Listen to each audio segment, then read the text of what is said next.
Of course, on the day when they had Summer Games Fest, I had to stay late for work and help out a little bit. So that was fun. I watched a portion of Summer Games Fest, maybe 15-20 minutes, and I was like, ah, man, I gotta jump live. I would have loved to have watched more of it. But anyway, happy Friday. Hope people are doing well.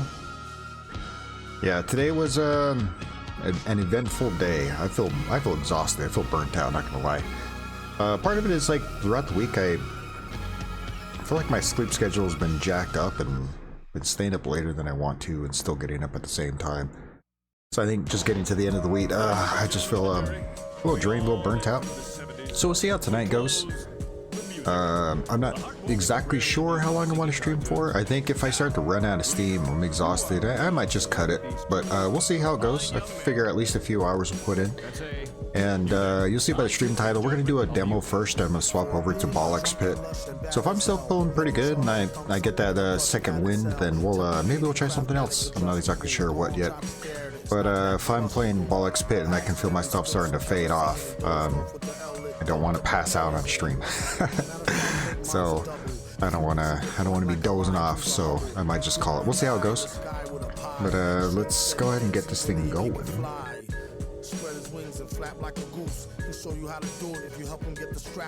I really like this track. I'm sad that I had to cut it off.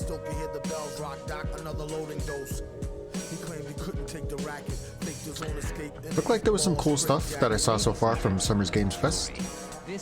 Unfortunately, the video was like out of sync and it looked awful. I don't know what was going on there.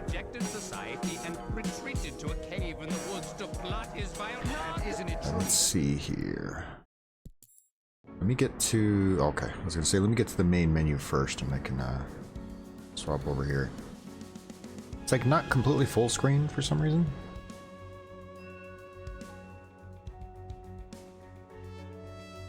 Yeah, it's being weird.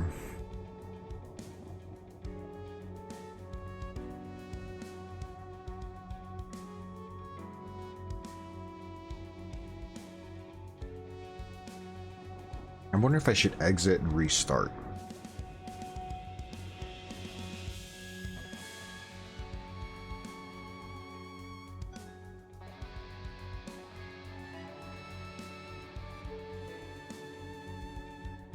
There it goes. Weird. We hope you enjoy this prologue, which only contains a fraction of the game's content. The full game adds extra levels, powers, relics, 2 more worlds to explore, and the complete storyline. Have fun, have fun. Team at Duper. Cool, cool, cool, cool. Sounds good. Seems a little quiet.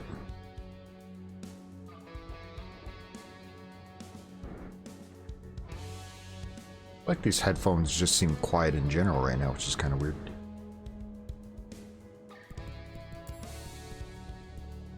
Alright, so full screen wasn't enabled.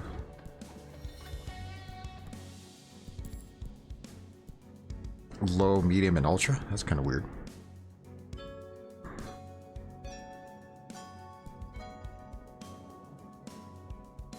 I like that the volumes are not all the way up. That's always nice. I'll wait to see what the audio levels look like when I get in game. I might have to adjust that, but we'll just go with this for now. New game. You were all so frail. Lost and vulnerable, fighting for survival.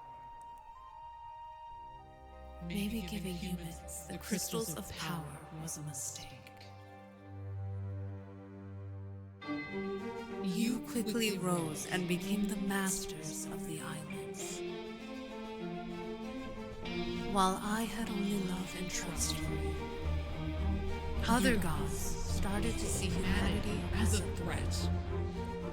From their words emerged the shell, the crystal of calamities.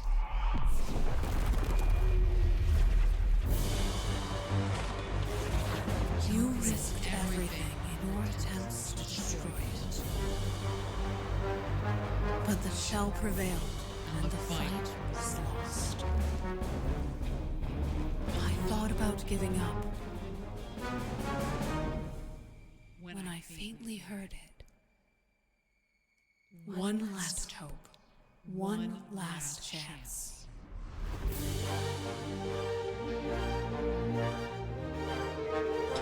You now hold the fate of the islands, Huntress. Destroy the shell and restore peace.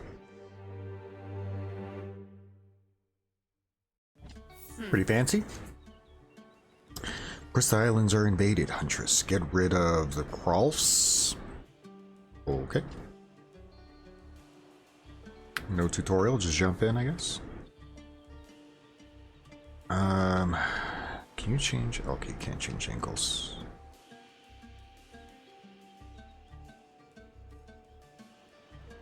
Doesn't like go all the way around, which is kind of strange. It's, some screen tearing. I thought this game looked cool because I just like the look and visual of the game.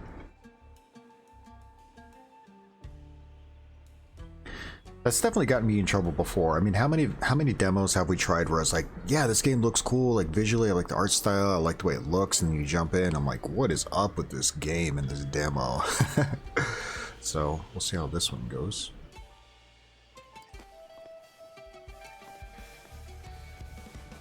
Why did that say slow? Because that's supposed to be mud?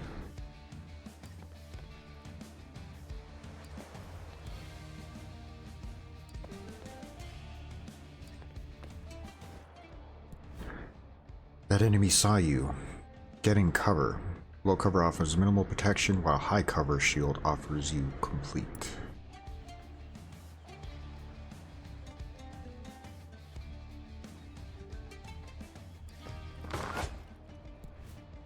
To find the best angle, click the enemy to attack it.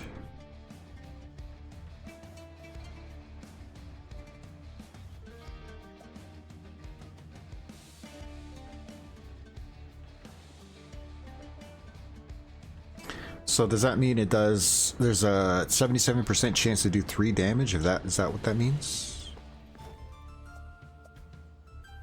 No, it is 79% chance.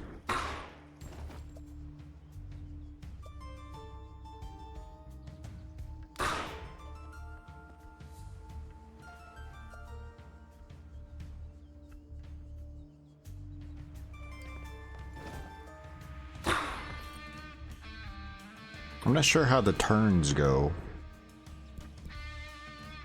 Weapon revolver, 3 damage plus 2 hearts. Does that mean that I normally have 5 HP, but I have 7 because of that weapon? This attack deals 3 damage. Attacks have 100% chance to do damage to enemies reduced by distance and cover. Can move 3 tiles each turn. Critical hit chance 5%, deals double damage.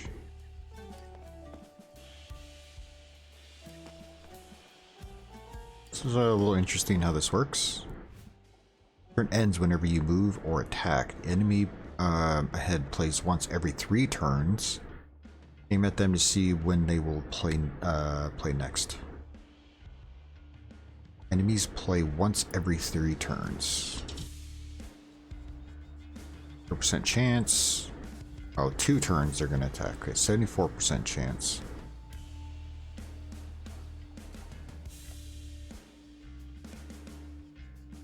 This guy's blocked, so I don't have to worry about him. Wait, how did that get me? I thought it said it was blocked. Bullshit.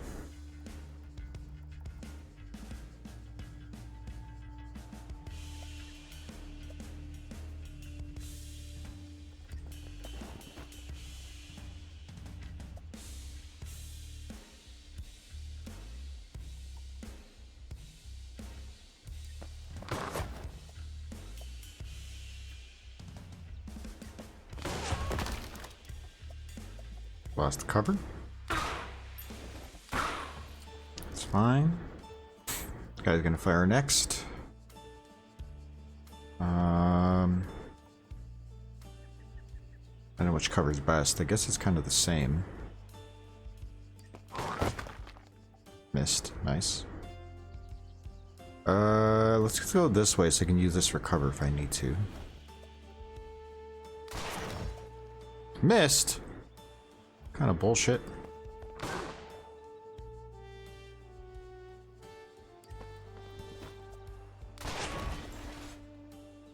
God.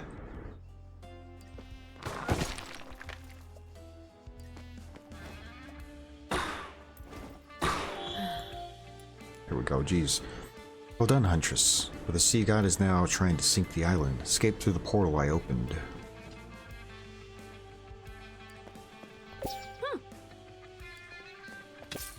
Get whatever that is. Is that to open the portal? Or did I pick up something?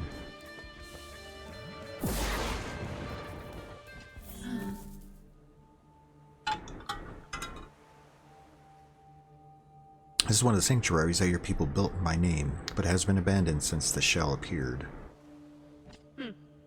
I could lend you more of my powers here. Let us take a moment to commune, Huntress.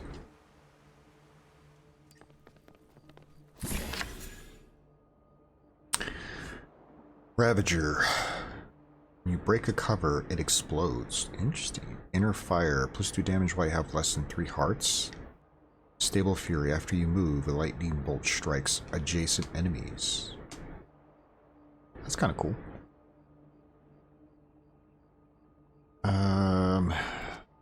Guess we'll try this one.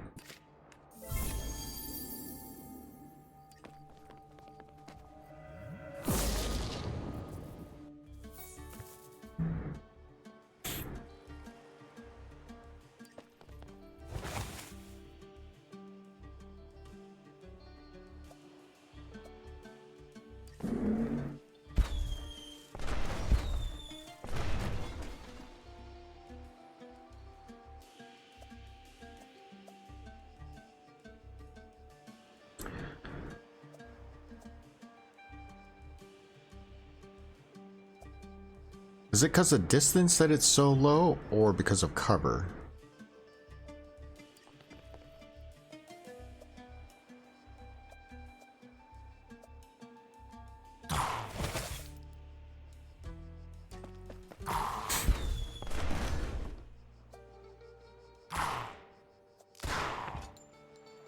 Nice. Can I not shoot this barrel? Wanted to see if I could shoot that barrel.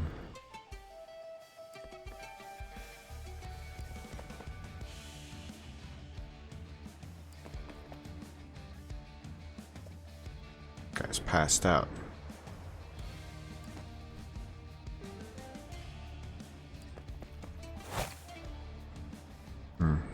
So there's no way to sneak up on him, huh?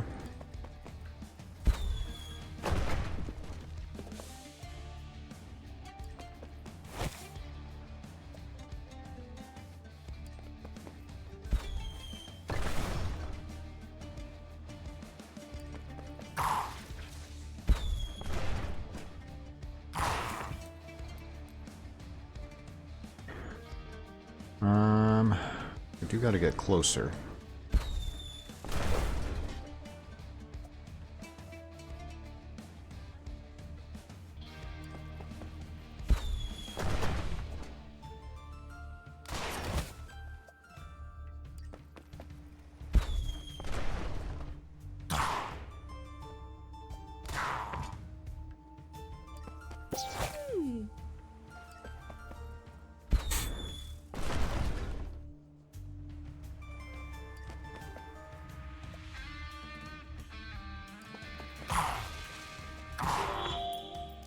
Nice.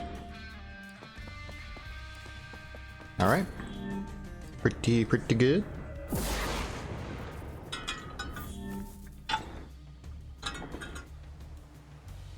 It's a shop. Well, look what the tide dragged in. Been a while since I saw the color of gold. Want to buy some trinkets? Want to buy some death sticks? Plug in after defeating an enemy. +1 HP. 5% lightning bolt chance after an enemy misses you. Ooh. I guess everything else is locked, huh?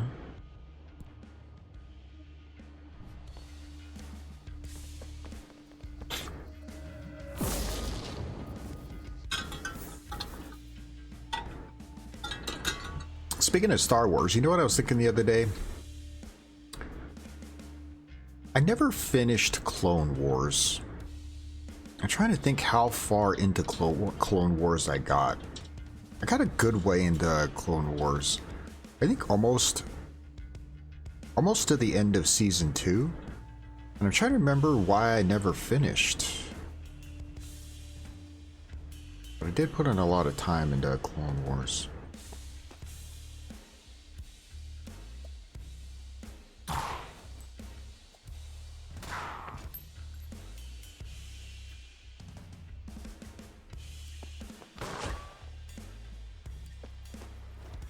Ooh, what is this? New outfit unlocked. Lucky Crescent. Try on in the fitting room. Fitting room.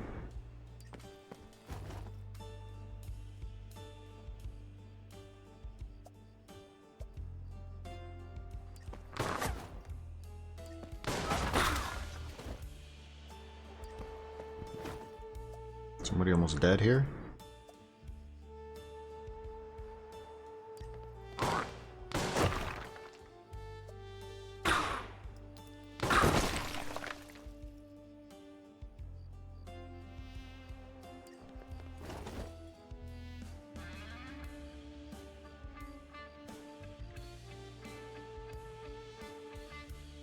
If I'm gonna get hit either way, I should probably just take the damage and hit this guy.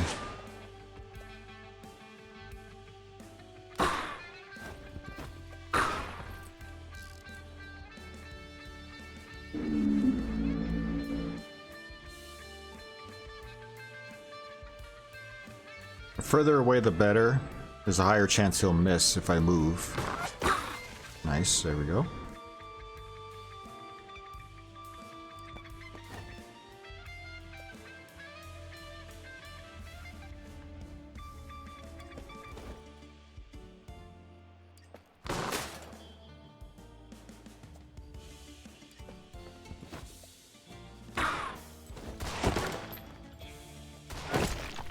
Come on, man. What was I hitting?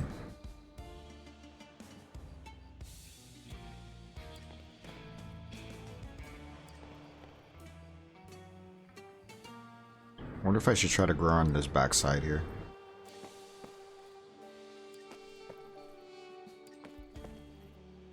Hit it from the backside.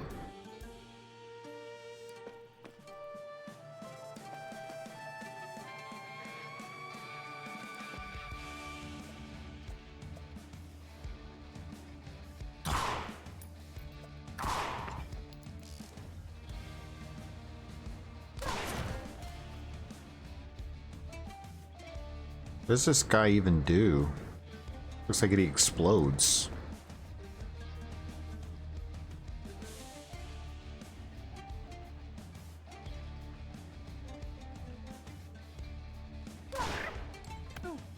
Oh, it just does melee.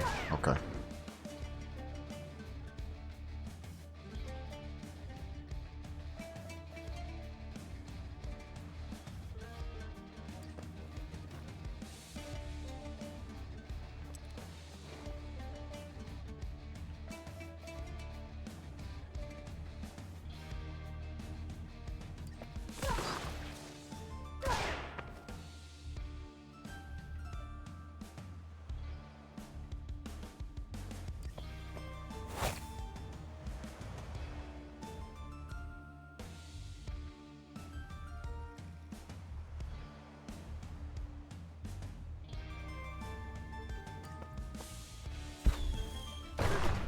This still got me? That's bullshit.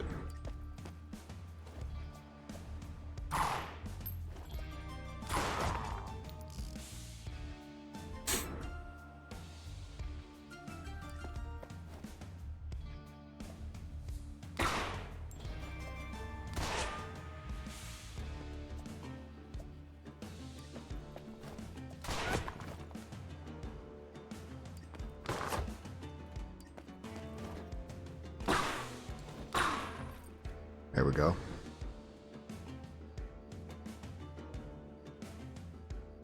I need to change my angles more often so I can see I'm actually hitting something or there's something in the way. It's kind of got me in trouble a few times. That's like my fault, it's not the game.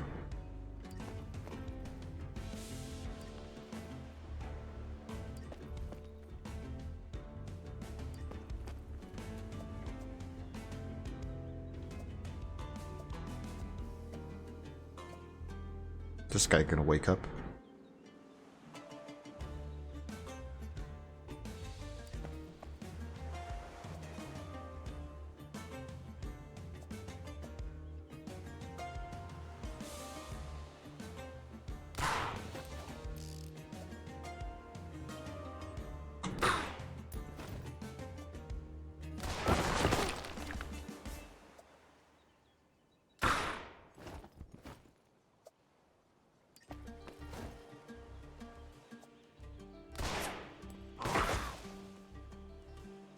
Somehow he missed.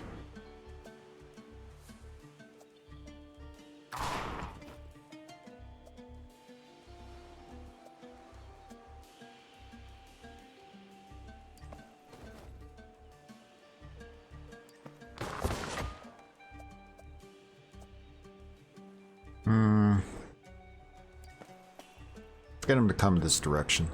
We're kind of in cover and I don't like it.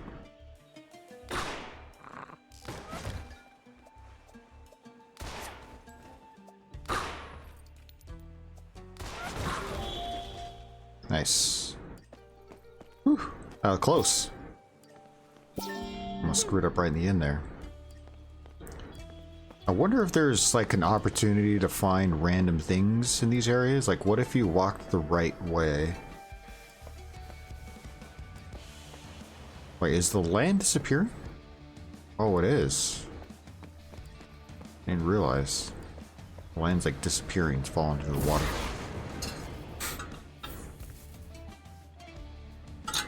What I was going to say is, I wonder if there's an opportunity to find HP somewhere.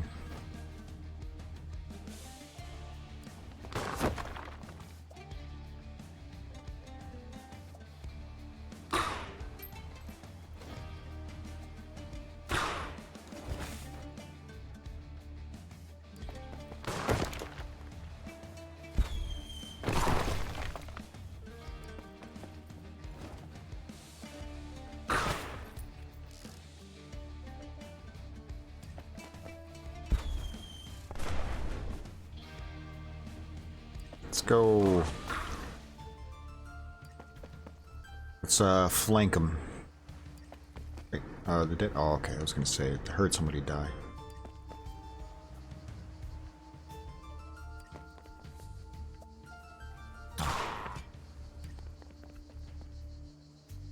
Oh, I thought I heard somebody die. I guess not.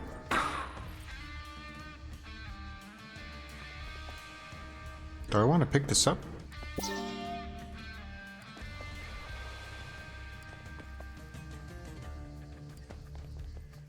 Oh, there's a lot of dudes here.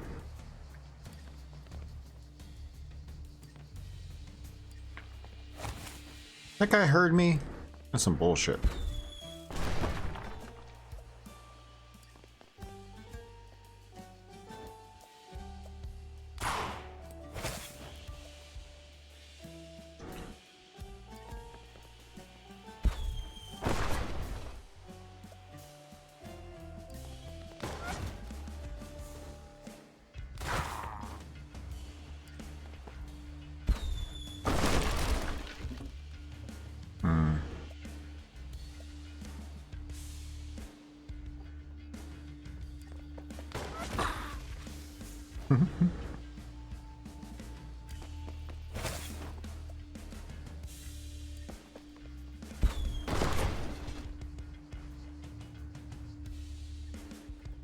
Okay, so there's a light cover here.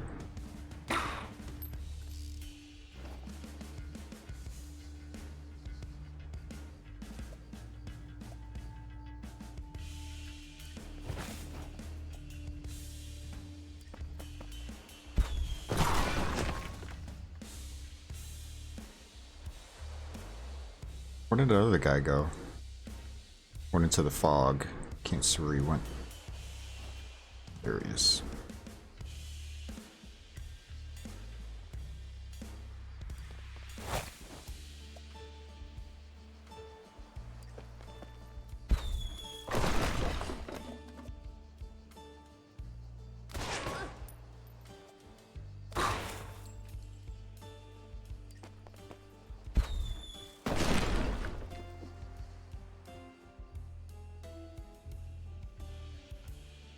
This guy might kill me right here.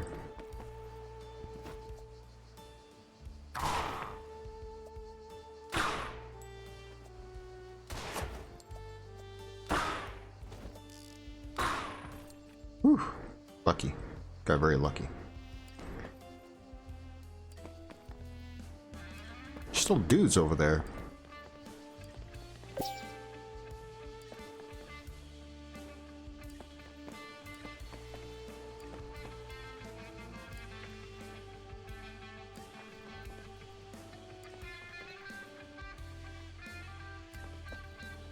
There's one dude right there sleeping.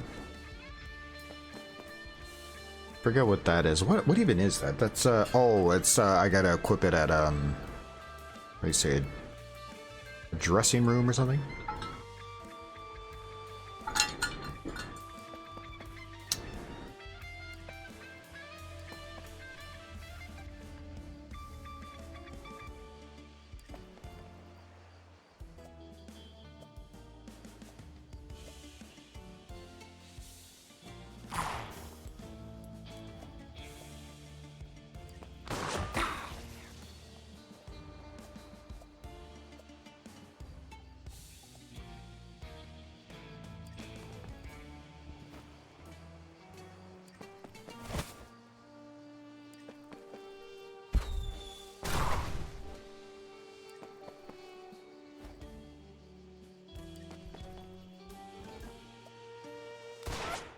Miss.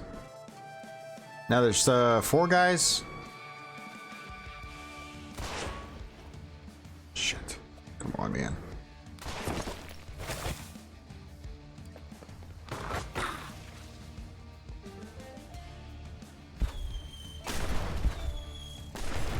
There goes all my cover. That's good.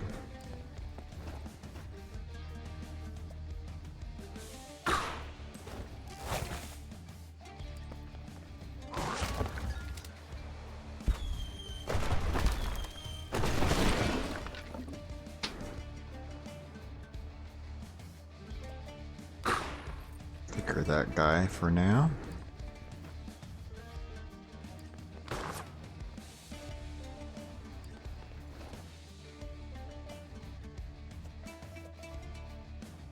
Man, this is all real bad.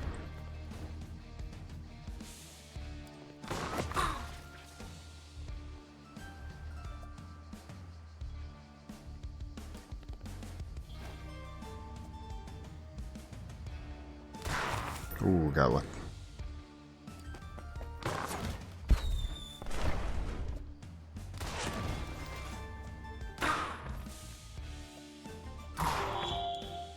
Oh, let's go. New relic, let's go. Orb of the Warlord. 10% crit.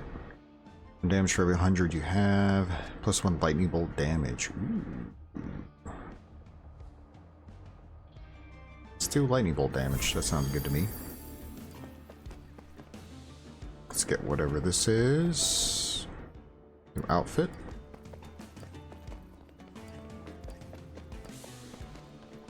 The island's going to start to drop into the water, but let me see if there's perhaps...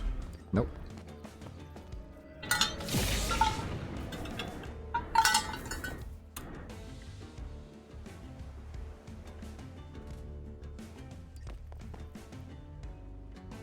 There's a lot of dudes passed out over here.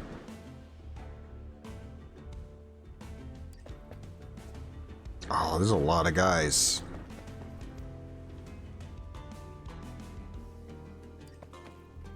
Oh, it shows a little indicator. So this guy's gonna wake up. If I shoot this guy, that's gonna wake up. Okay, so that kind of helps a little bit. They all woke up.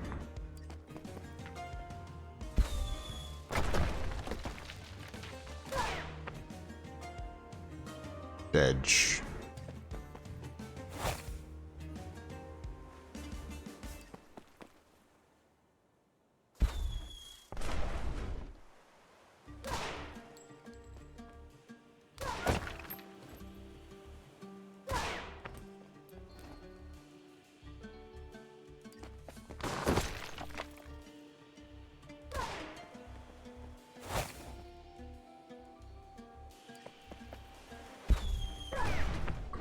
Shot his own dude.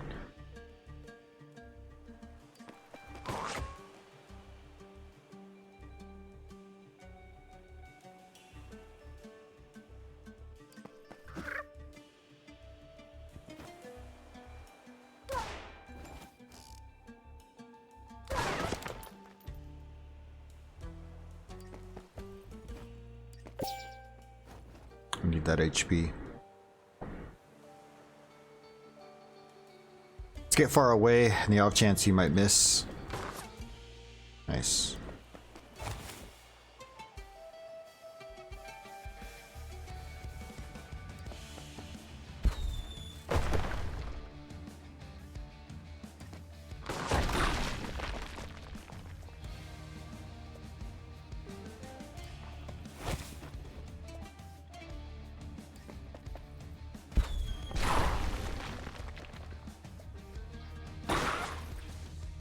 Nice. Let's get up close to this guy because he can't shoot himself. Let's go.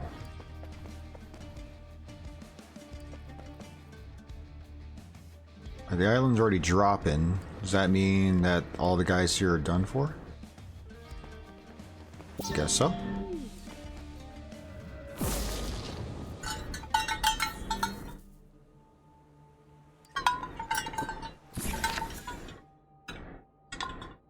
High focus. 50% precision against enemies 4 tiles away. Ooh.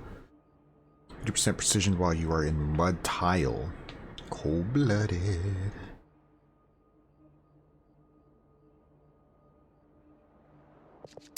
Guess we'll try this one. High precision. I prefer to be like further away than 4 tiles or whatever it said, but I guess we try it out.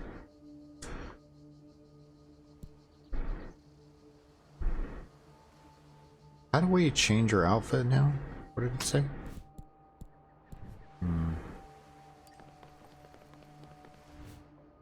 Smuggler's shop. 100% chance to heal 1 at the end of each level. Didn't get a lot of gold apparently. Guess we'll get this. We're gonna need the HP.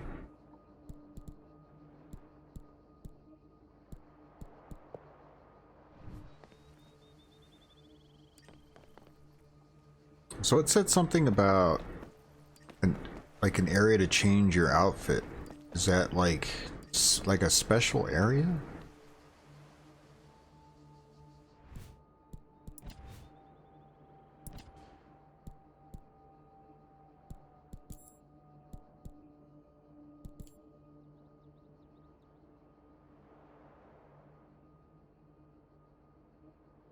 You get assisted luck. Oh, I didn't even realize. So, a few times when I should have died, I didn't. What's up, Kissy? Happy Friday. Hope things are good with you.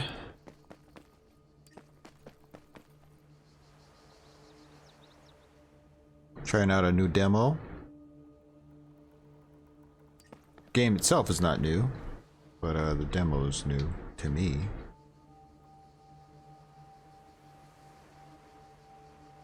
I guess there's no way for me to change the outfit. It might be something that's not available in the demo, I'm not sure.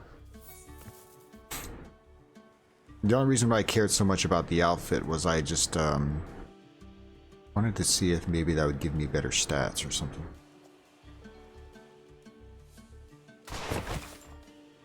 It said 77. Bullshit.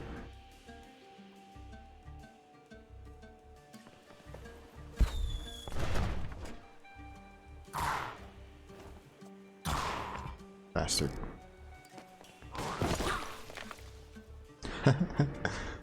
Got him.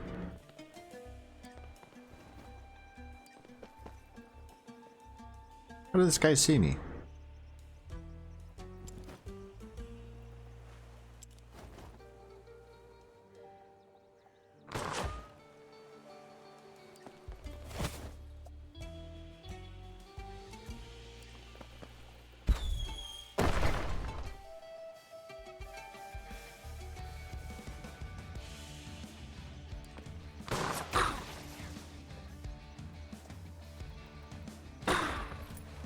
Nice. Ooh. Damn. That perk came in handy.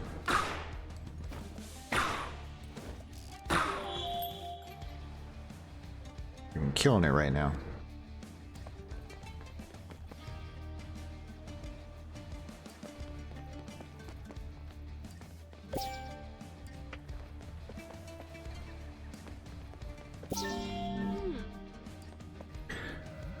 On to level 10. Oh, we're in level 11. Boss time? The sea god finally recognized my mighty power. Now stop wrecking my new empire. Prolf Admirals, Sea God's champion.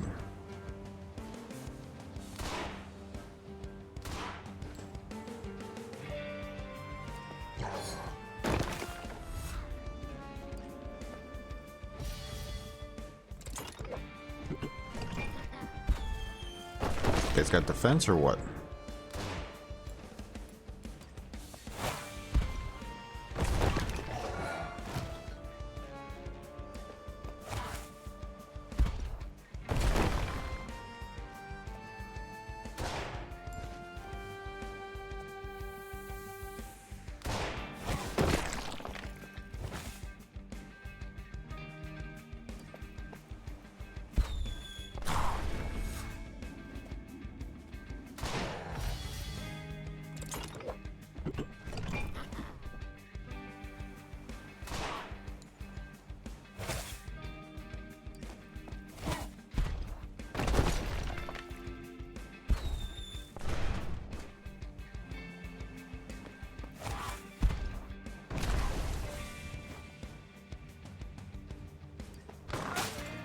I gotta work my way back here to the left. You're breaking up all my cover.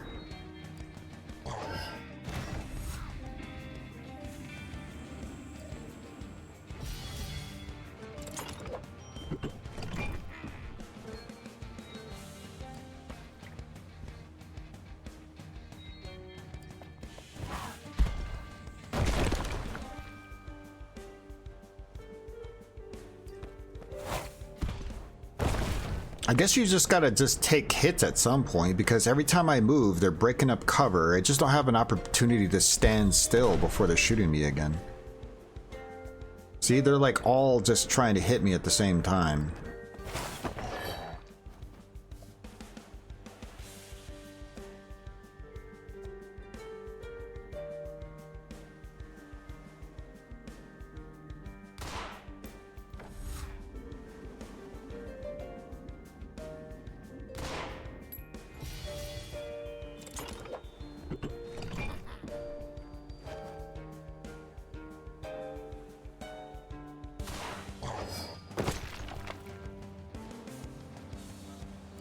Alrighty.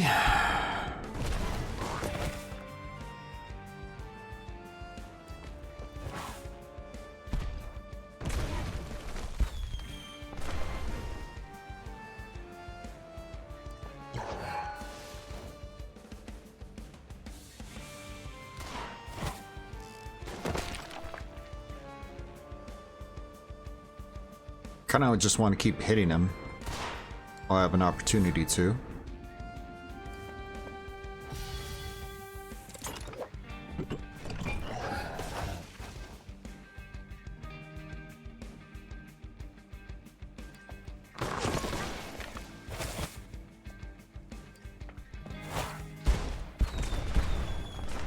There's no more cover.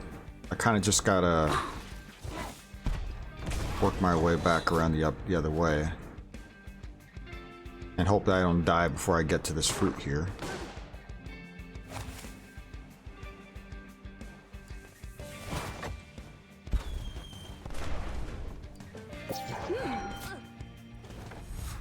All right.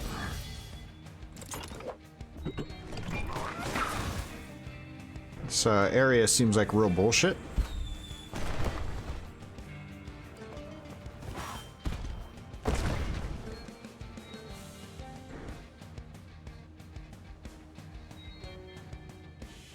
I guess this is GG.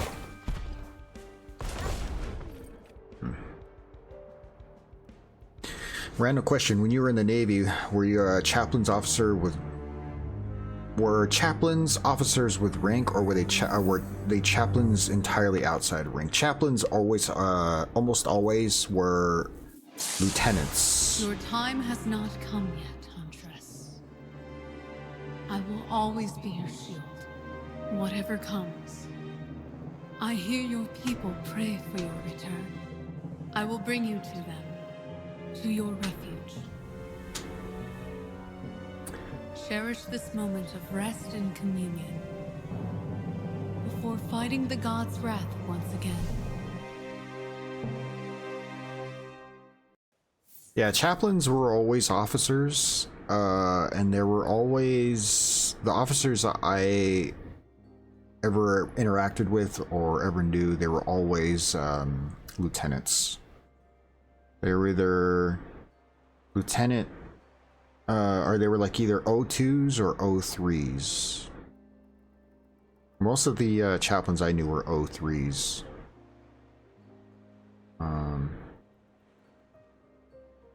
But I don't. I assume that it's possible, but I've never known a chaplain to go higher than O3, and like so much of that has to do with when you gain rank.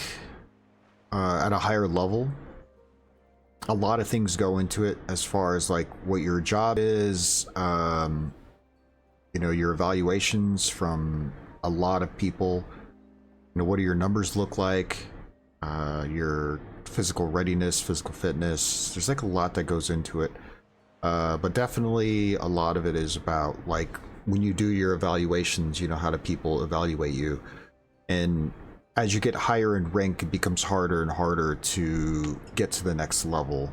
And that's the same for enlisted or officers. The higher you get, the harder it is to make rank.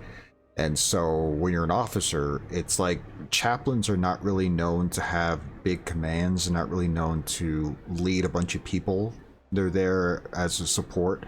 They're still treated like a normal officer as far as like the respect that they get and the money they get and stuff, but because they don't really have a command in the same way, because they're not seen in the same light as a normal officer, I assume the reason why they never get past O3 is just because they're not really put in a position to do that anyway. And I don't know that any of the chaplains, at least the ones that I knew, are really looking for that.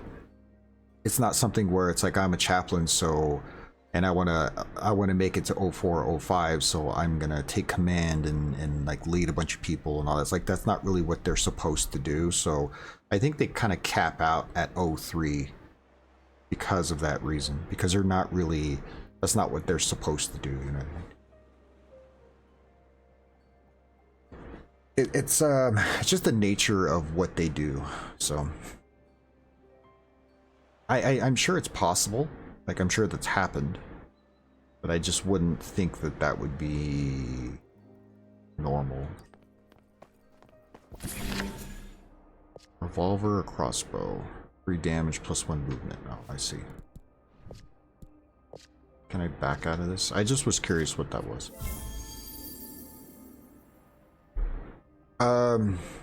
Would it be weird? I mean, it's required.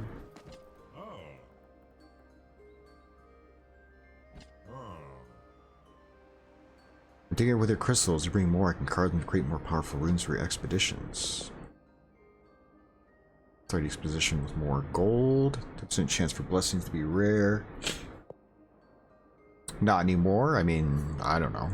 I haven't been in the military in over 20 years, so I have no idea.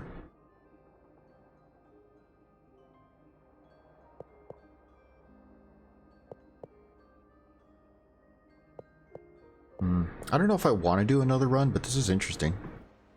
I was curious how you, like, increase your character's stat.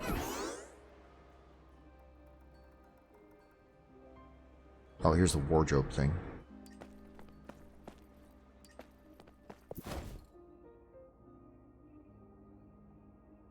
Yeah, I don't know.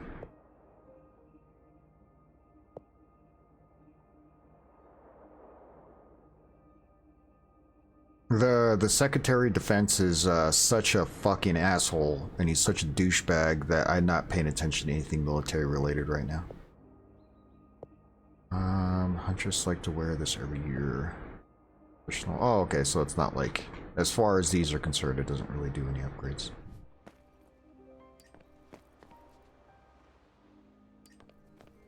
He's ruining a lot of things, but he's definitely done a lot of stupid things, and he's made a lot of dumb decisions, and he's a fucking idiot.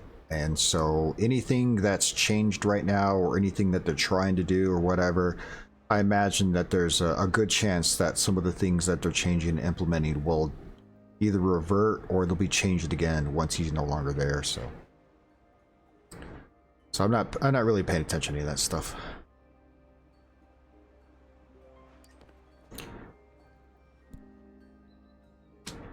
And I would say that I don't think it would be weird either way.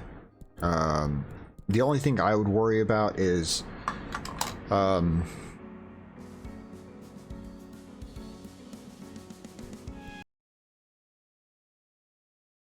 rank does two things. So I could see either side of it. If this was something that was completely out, like this was not his idea, and this was something that the military was moving towards regardless, I can see two sides of it. One, they are an officer, and they should be treated as such. In the way that they command people, the way that they deserve respect, the way that you salute them, the way that they are just held to a higher level and higher standard. It's important. Rank and insignia and everything, chain of command, it's very important. The other thing that I see that people might say is that, well, because chaplains don't carry the same amount of responsibility and the same amount of weight as their peers at the same rank, that maybe it creates this illusion of them being higher than they are. Or, you know, another thing people might say is that you want your religious figures to be outside of rank for purposes of people being able to, like, for accessibility. It's like, if you want somebody to turn to be able to say, like, hey, I need help, or, you know, I need just some sort of guidance or somebody to talk to. When somebody's a higher rank like that, maybe for some people there's a sense of like, well, I can't talk to him because he's a lieutenant and I'm just like an E1, E2 nobody.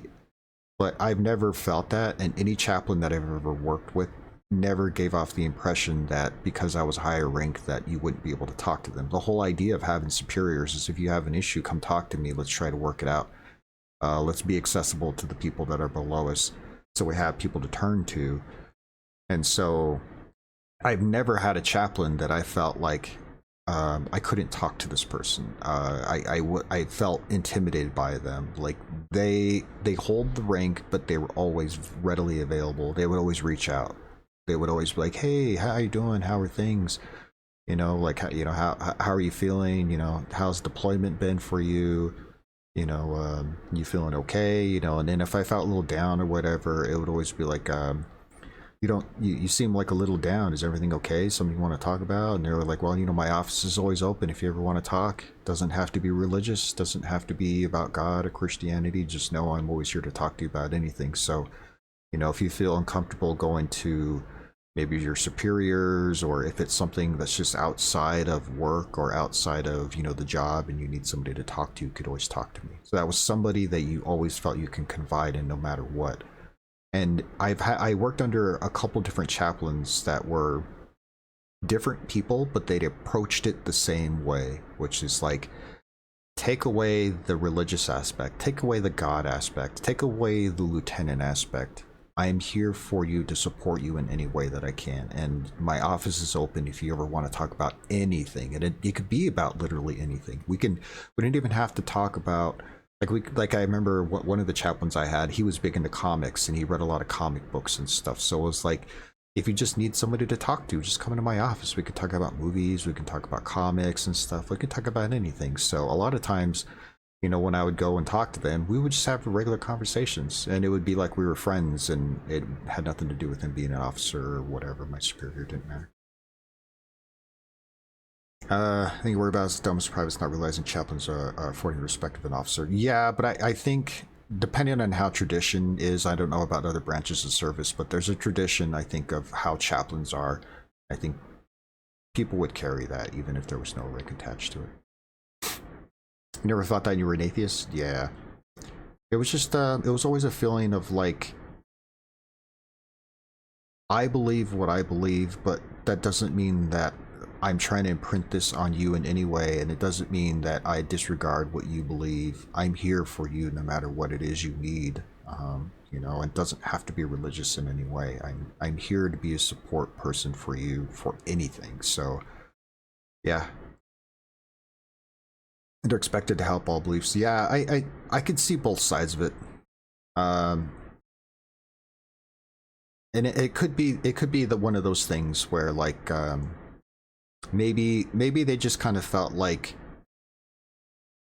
an O3 or an O2 should be held to a certain level across the board. And so like if a chaplain is an officer and they're an O3, because they're not carrying the same weight of responsibility, maybe there's something about the mismatch there. I think the only thing is, if you're not going to wear the insignia and you're just going to be a chaplain, I hope that they're still treated in the same way financially, or to like, you know, as an officer, like, am I still making rank? Am I still, you know? The weird thing is, like, you might say like they don't carry the same responsibility, but I would disagree, and I would say they carry just as much responsibility, if not more, because the whole idea of an officer is maybe you're just watching over your own troops and you're looking out for your company, you're looking out for the people below you. But I mean, if you're a good officer, you'll look out for anybody no matter what. Like, they might not be in your company, they might not be part of your command or whatever, but if you're a good officer, if somebody needed help, you would be there for them. And as a chaplain, maybe you don't have a direct command, maybe you don't have people exactly working under you in the same way, but you're looking out for everybody in the entire company, right? You're looking out for everybody across the board, like on the ship, in the company, in the battalion, in the platoon, whatever it is. The chaplain is looking out for everybody all the time. It's just, yeah. So I don't know. I guess I wouldn't know, and I would have no way of knowing. But I guess the one thing about the military is they're like so set in their ways, in a good and a positive way. I mean, in a good way and a negative way. Like sometimes there's something about the tradition of the military that you go, I respect it so much because this is something they will always hold to a high standard. And then there's other things that I go, man, the military can sometimes be so boneheaded, and they can sometimes be like detrimental to themselves because they're so stuck to their tradition and they don't want to change, and people are so against change in the military. And so the one thing might be, let's try this and see how it goes. Maybe it'll work out in the long run because people will still understand what the chaplain's role is, and there'll still be a level of respect there. And they'll still be like, maybe it'll allow people to be more open, you know, like, so dang it, I was trying to I think I hit whatever. I was gonna run longer ads. I thought I snoozed the ads so I could run longer ads. I was gonna finish my rant, but they're running anyway. But yeah, I think maybe just wait and see how it goes. Maybe it'll end up being a positive thing. Like I said, if people feel more comfortable going to a chaplain because they don't see the rank, they don't see the lieutenant, they don't see the bars there, they might say like, I can go to this person and feel more open. So if that helps people in their tough times when they're struggling through something, have somebody they feel they can turn to and feel comfortable talking to somebody like that, maybe it's a good thing. But like you said, it could turn into like, because some people don't see the bars there and they don't see the officer, maybe they start to lose the kind of respect that I think they deserve. I don't know. But if it doesn't work, like I said, military is stuck in their tradition in a way that maybe if they decide after a certain period of time this is not working, they'll go back. I don't know. I mean, like I said, I don't want to get involved in the politics side of it. I don't want to get involved. I don't want to talk about it beyond that. It's already frustrating enough.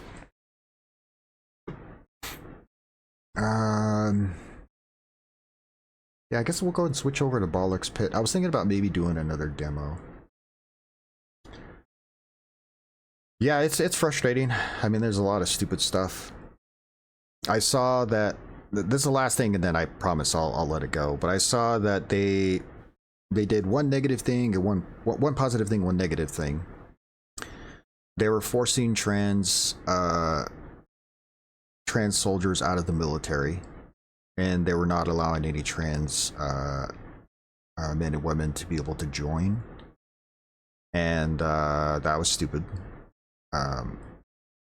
And then I guess a judge intervened and allowed any trans members that are already in the military to stay in the military, to allow them to go back to what they're doing. But the negative thing is they're still not allowing any new trans members to join the military. And I think hopefully that'll change. I remember one of the things they said is that, like, a lot of the trans service members have some of the highest like evaluations, like the numbers are high and accommodations and stuff are high, so it's like they're obviously doing their job well. And there's some people that you'll never change their mind about how they feel about trans people. My dad is one of those people. I try to just like not even get into conversations with him about that stuff. But for me, if I'm serving with somebody in the military, man, woman, trans, doesn't matter. I want that person to do their job well. I want them to look out for me as I'll look out for them, and I want us to survive. And if we're in a dangerous position, I need to be able to rely on that person for them to do their job. So I don't care what that person identifies with. As somebody that is like, I have to rely on everybody around me. If you do your job well and you're a good person, I don't care. Like, I just want to serve with people that do their job well and are looking out for their fellow shipmates or fellow soldiers or fellow sailors, fellow Marines, whatever. Those are the people I want to serve with. And if it meant that I was in a company of all trans people, but they were all great at what they did, I wouldn't care. Versus, like, I served with 95% men, and there were a lot of them were douchebags. So it's like, you know what I mean? It's dumb. Anyway, yeah, I'm done. I don't want to talk about it anymore. Frustrating. Live and let live. At the end of the day, live and let live, right? Allow people to try to find their own happiness. As long as someone's happiness is not taken away from someone else's happiness, live and let live. Like, that's the whole idea. It's like, if I was, if what would make me happy would take away from somebody else's happiness, then I need to stop what I'm doing. But if what somebody else is doing in pursuit of happiness has nothing to do with me, then why do I care at all? You value my opinion over the Randy O'Neill? I appreciate that, yeah. I try. My thing is, I try to approach things from a position of balance, like always trying to strive for balance. Unfortunately, you can never please everybody. Nothing's ever going to work out the way you want to, but it's always like weaving in and out of things that are trying to find balance. I think over the last couple years, very clearly I'm on shifting hard to one side over the other because the other side is filled with a bunch of douchebags. But for the most part, I try to understand what people are saying on either side of an argument. I would say for the most part, I know where I stand with things, and I try to weave in and out of like what people are thinking, because I don't have the right answer for everything myself. I'm just trying to go with the flow of things that I feel like make sense to me as a person, so I don't feel terrible about myself, and I feel like I'm doing the best I can to contribute in a positive way. But I know that that's not always the case, and that's not something I can always stick to. I know I'm an asshole sometimes. I know I'm not always the nicest person. I know I can be pretty selfish at times. But I always try to find my way back to that 0 point, that balance. It's hard to do, but you know, it is what it is. Balance is good policy. I just feel like that's the only thing you can really do is find some kind of balance in between. If you shift too hard in one direction or the other, like even if you wanted something to be like even if you wanted things to be perfect, they never will be. And life will always push you back to some point in the middle. Often I feel like when things are the most difficult, it's because you're trying to force life to go in a direction that it's not, there's not anything you can do about that anyway, because it's always going to kind of weave in and out of this up and down, you know, this. And so like the best thing you could do is just like find a way to, like I always say, ride the waves, right? That's not my saying, that's just, you know, what I've heard and read about other things. So you can learn to surf. You can't stop the ups and downs, you just got to try to ride the waves of it, try not to fight against it, and find some kind of, always try to find your way back to the balance point. Perfect doesn't exist. I agree and I disagree. I think perfect does exist, but perfect exists in a very like it's momentary, it's brief, and it's always fading, it's always disappearing. Perfect is not something you can ever grasp or hold on to. It's always something that comes and it disappears just as quickly. So perfect is something that like it's momentary, you know, and it's the kind of thing, as soon as you try to grab it, hold on to it, that's when it's gone and you missed it. So it's better to just like recognize that it's there, be happy in that very brief moment, and then let it go, and then hope that maybe another perfect moment can come again. But perfection is not something you can ever hold on to. I think it's just right there for a very brief period and it disappears. All right, sorry, I'm ranting. But mostly I was waiting for the ads to kick back in so I can run them. Let me just go ahead and change titles and all this other. Alex Pitt.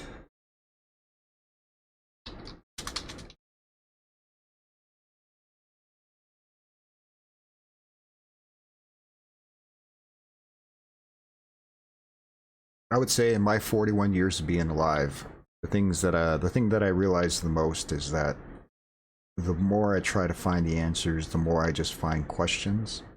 As long as you can be okay with, for every one answer you find, there'll be another 1,000 questions that you have. As long as you can accept that, usually you can find some sort of happiness instead of being miserable all the time. Okay, perfect timing. So I'm going to run some ads because I was wanting to run them and get them out of the way, and I thought I hit snooze and I screwed it up. So let me go ahead and do this. I'll run some ads and then we'll swap over to Alex Pitt. I'll be right back.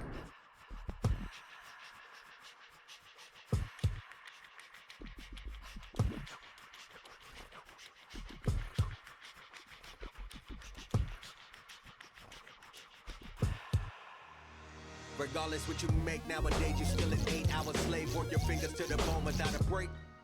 Pay you a couple dollars, but rarely would they acknowledge anything other than your mistakes. 6 figures feels like ditch digging. These cubicles ain't beautiful, it's never what it seems. Reality when it comes to a salary, they say that's what they give you to forget about your dreams. Everything costing different, your boss been tripping. He's blowing things out of proportion when you mess up. Fresh out of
It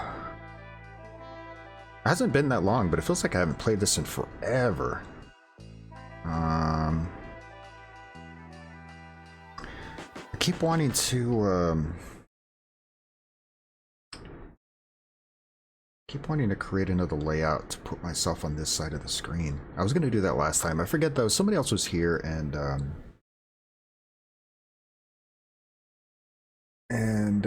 was telling me, can you put yourself on the other side? And I was like, oh yeah, I need to create a layout for that, and then I completely forgot. I gotta check something real quick.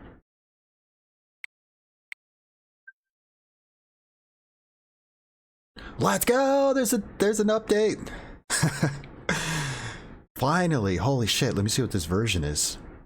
So I've been waiting to play Mouse PI. I said this a few times when I went into play because I was hoping they were going to do an update to the game so it would run a little bit more smoothly. It could have been that when I played last time, what was I playing? I played 2 FPS games back to back. What was the other game I was playing? Maybe it was just Far Far West. Maybe is that might have been what it was. And then I was playing Mouse PI. I don't know if I was getting like a little motion sickness, and I felt like a lot of it was because the frames were like stuttering and skipping, and I think that was messing with me. I think I was starting to. That was that night that I ended up swapping over to cursed words, and I haven't gone back to this since. But a lot of that was just because I'm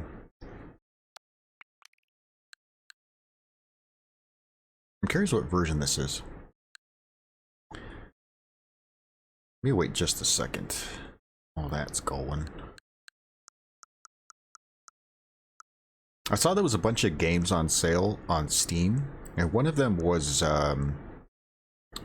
Cast and Chill, and I've been really wanting to get Cast and Chill. The only problem is it's not on sale on the eShop. It's only on Steam. I was kind of bummed. Whoops. Where did we go? Oh, here we go. I do want to get Ultros. I think I might end up buying that. But yeah, so Cast and Chill's not on sale. But I do want to get that at some point. I also saw this was on sale. I want to get it. I talked about this before, but when they showed the initial trailer for the Switch 2 version, it looked terrible. It looked so bad. I was like, oh man, Fallout 4 looks awful on the Switch. Doesn't make any sense because that game came out like, what, 10 years ago now? I'm like, why does it look so bad on Switch? And then once the game actually released and you saw people playing it, and then they even had an update after that, and it was like the game looked pretty solid.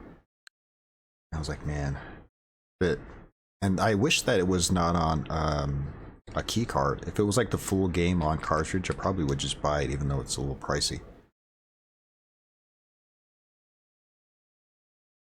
But I'm sure at some point it'll be cheaper than $47.99, so I'll just wait till then. Alright, this is going to take a little while. Let's just go and jump in, that's fine. I'm glad there's an update though. I'm curious to see what version that is. Because I think on Steam they're up to version like 1.5, 1.6.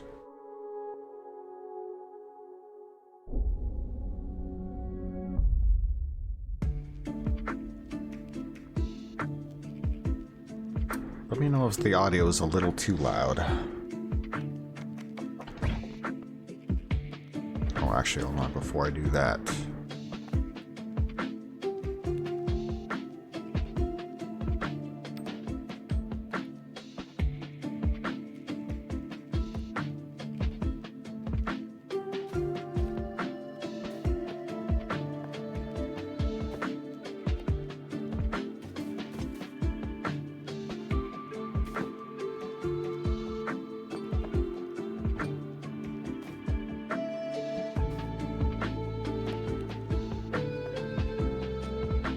Anything I can upgrade, it looks like I don't have enough for.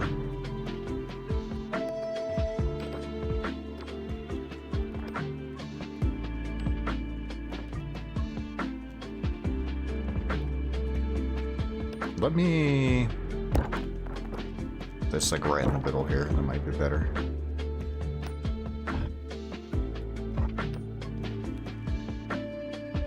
Unlocks the ability to exchange gold for other resources. Don't have gold is the problem.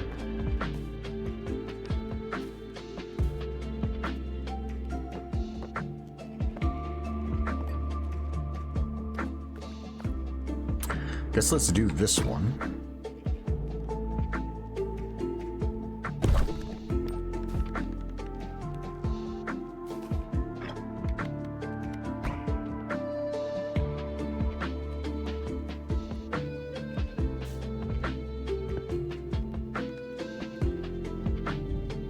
Oops.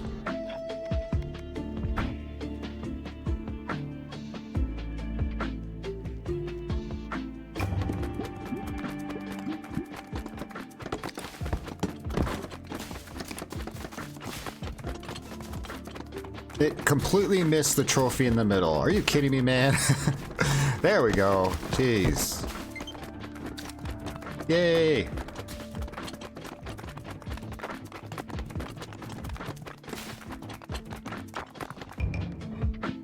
Alright, pretty good.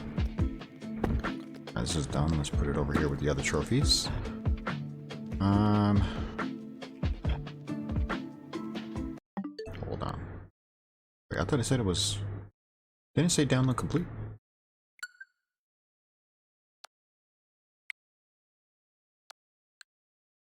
Am I wrong? Isn't that what that said? Oops.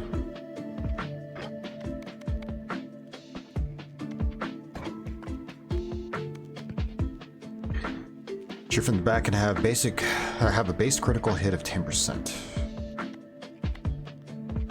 You know, I like hitting it from the back.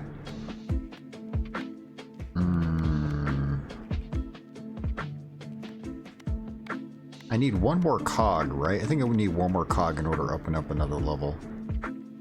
I don't really like the cohabitants for that. Automatically chooses upgrades. That one's kind of tough. Balls always pierce enemies so I hit a wall. Let's try this one on Fungal Forest.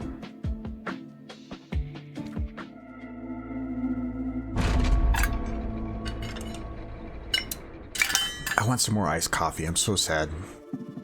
I told myself I didn't want to have too much iced coffee because it was kind of late when I started streaming. I made that mistake last Friday. Was it last Friday? I think it was last Friday. I had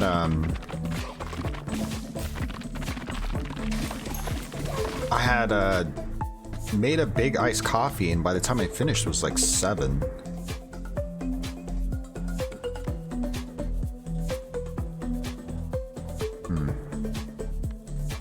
Maybe bleed would be good because it goes through. But yeah, it's like by the time I finished my iced coffee, and it was like 7 o'clock, and then I don't know what time I went to sleep. But I feel like I'm still like wide awake. Also,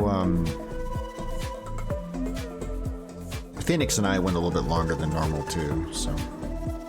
Good chance hitting enemies the same column as you.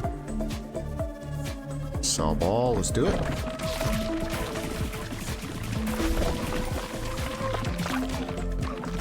I'm excited to try a bunch of new demos in the next couple weeks. Steam Next Fest should be fun. Movement speed. That's the damage gain for each enemy in the field. Wind. Let's banish this one because we already have pass through. Egg sack.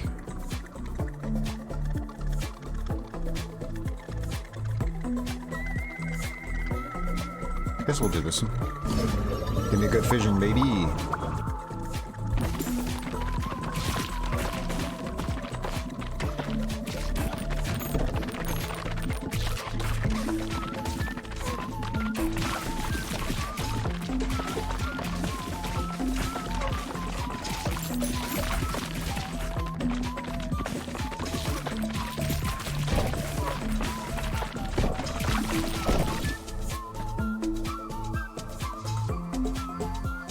Laser beams. Let's do it.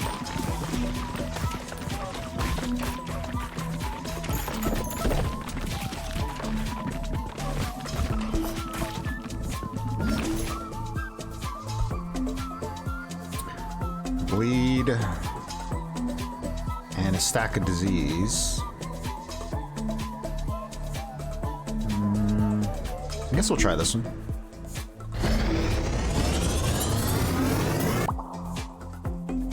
Virus, let's go.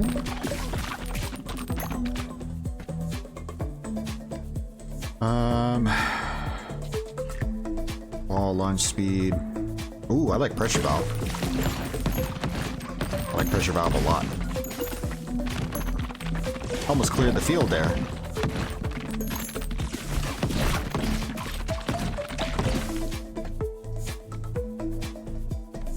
Already have ghost. Let's do stone. See how that goes.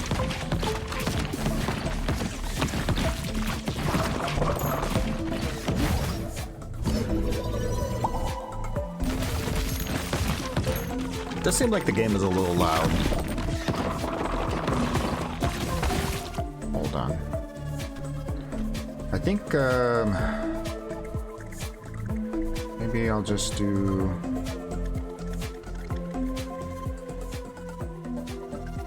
Just do this. See how that goes. Still seems a little loud to me.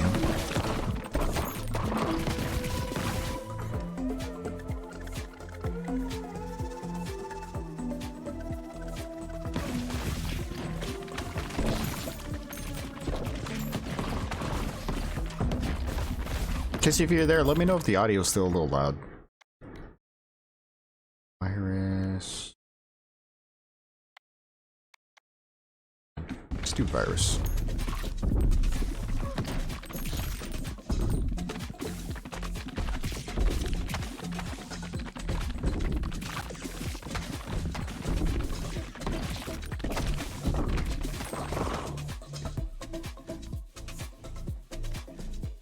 Increased damage taken. Balance is fine. It's clearly a bit loud for you because you're shooting over it, shouting over it. I don't feel like I'm shouting. Maybe I am though. I don't know. I'm not shouting. I guess it's the only one.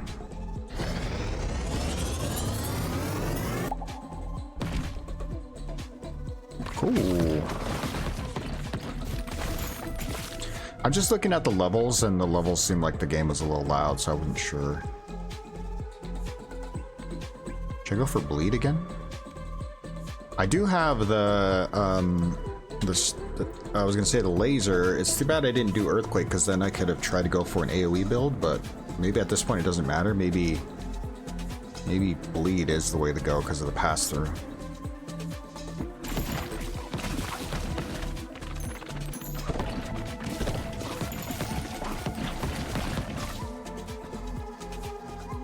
Yeah, so I'm excited to try some new demos.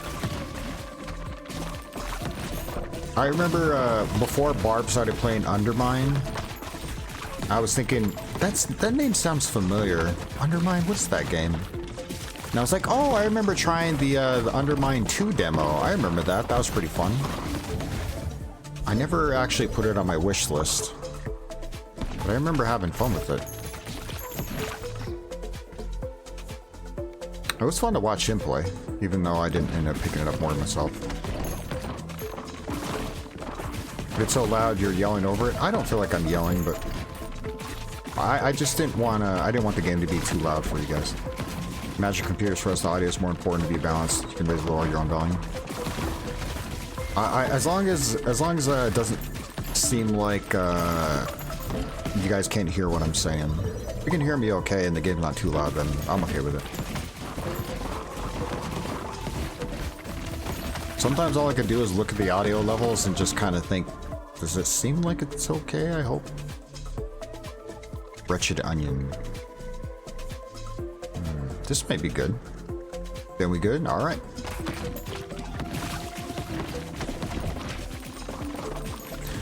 I have my headphones and my mic set up so that I don't I don't hear myself through the microphone. And I have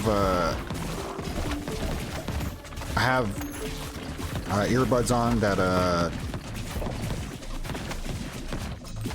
are pretty good about cutting out my own voice. So mostly I just hear like the bass of my voice.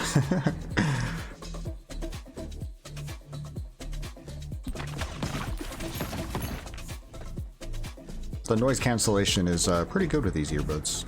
I mostly just hear like my muffled voice.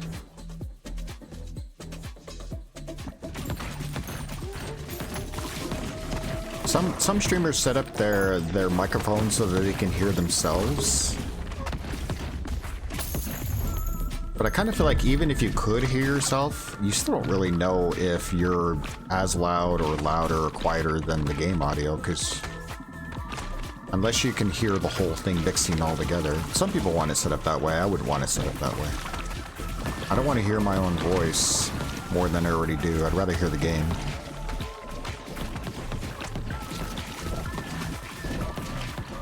You do that and still you can't hear the whole mix. To each their own, whatever you want.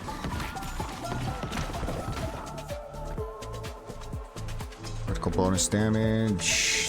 Yeah, we'll do more critical damage.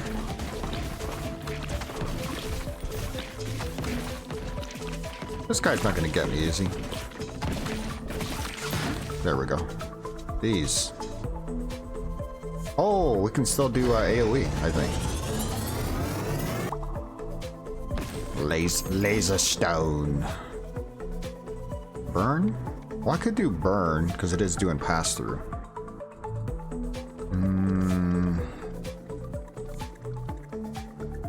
Let's do this for now, actually.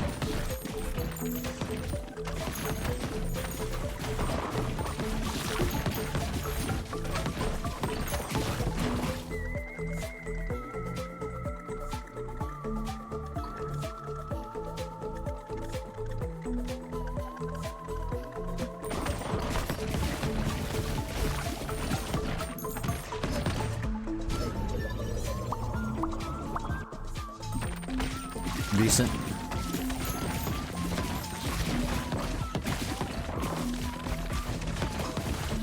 You know what I almost played today? I was thinking about playing. You know, Bar was playing a lot of card games for his American Heart Association streams, and I was just like really thinking, like, man, I miss card games. Maybe I should play some more Wild Frost. I hadn't played Wild Frost in a while. I miss Wild Frost. The game is fun. It's hard. The game is really hard, but it's fun. I thought it would have been cool for Barb to try that game out to see if he liked it. He might not like it as much as he likes Slay the Spire, but I think he would like that game.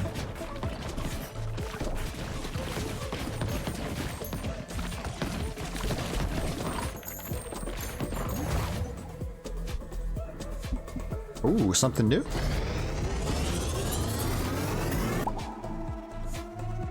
Oh, I didn't know that you can combine those. That's cool.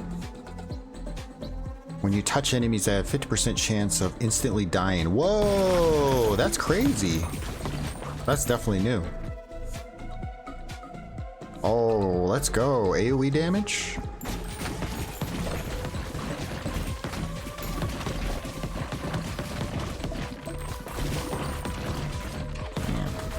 This guy's got no shot now. Back to the pit. What's up, dude? Happy Friday.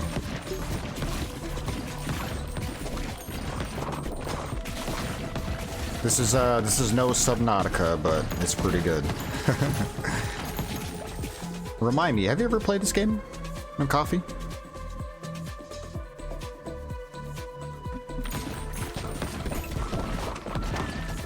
This game rules. Nice.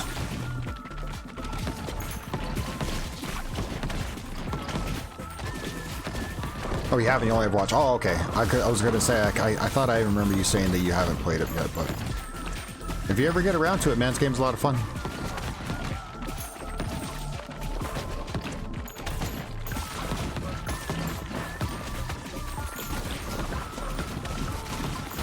I remember when I first played the demo, like way back when, and I was like, oh, this looks kind of cool. I kind of like the art style. Let me check it out. And I liked it so much that I played a good amount of the demo. When I play a good amount of the demo, you know that I was like, yeah, this game is a lot of fun.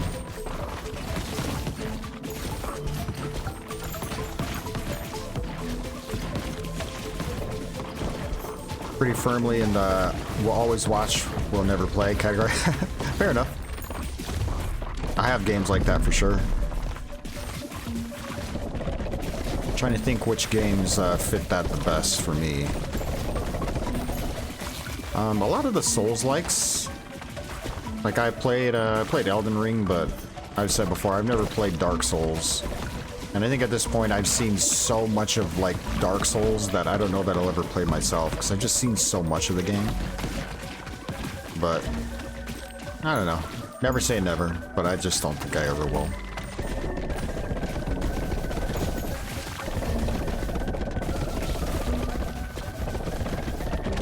All too easy. Let's go. Pretty easy for you to watch. Yeah, I enjoy them. It's fun. Oh, let's go. New map. Necromancer.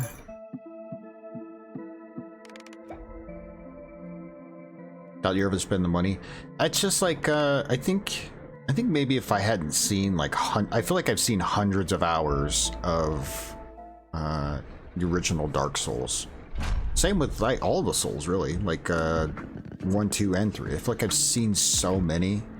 I've watched so many hours, I mean, and I don't know, I guess because I haven't played it myself, I could probably still enjoy them, but it feels weird to watch so much of a game and then finally play it yourself. The Gory and Grasslands. So there's even more places to go beyond this? Interesting. More hours of randomizers than the base games. Yeah, I've seen a ton of randomizers too. You know, I've watched play a lot of Dark Souls also is Papa Nug. I feel like I've watched so much Papa Nug playing Dark Souls when you're doing the runs and stuff.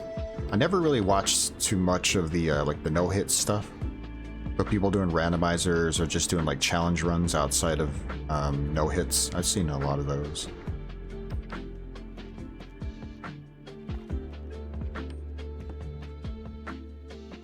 Bonus speed, that might be good. Scaling.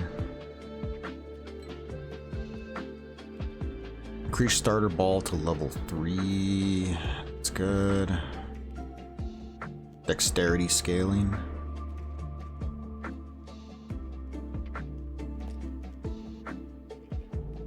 Reduce level up reroll cost by 20%. A lot of gold.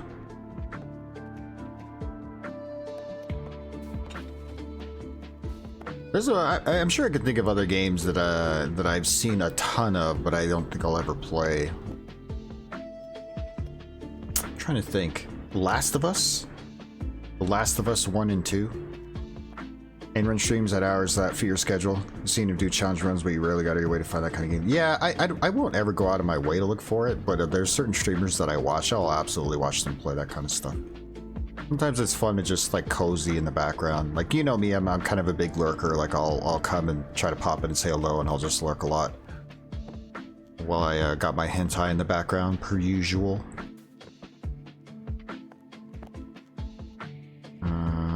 Intelligent scaling.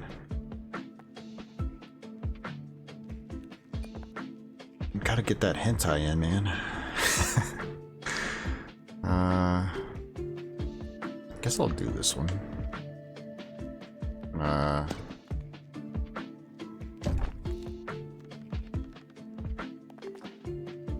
I hitting the right button here? Oh, I am. Okay.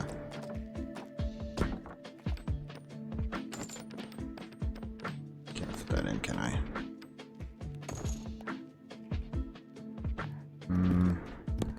Guess I could just do this.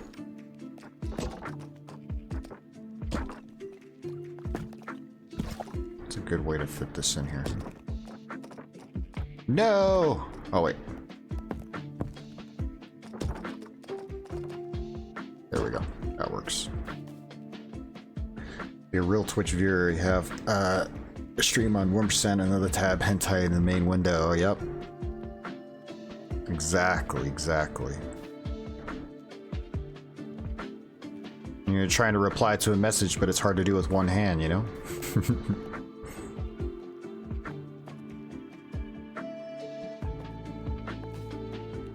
I'm not a very good single finger typer.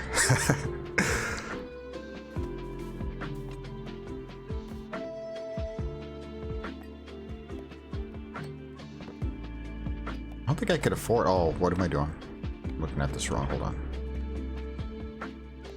Can't afford a little bit more here. Let's see. Intelligence. Where's the dexterity?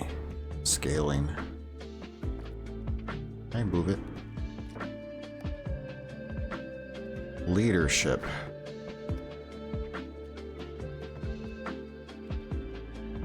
Speed scale. Oh, it was it? I thought I saw dexterity. Am I losing my mind here? Oh, here it is. Oh, I don't have enough. Yeah, I didn't think I had enough. Damn it. Stream delay, I swear.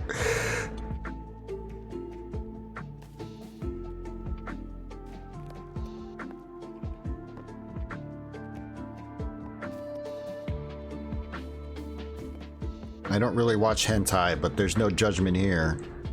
That's for sure.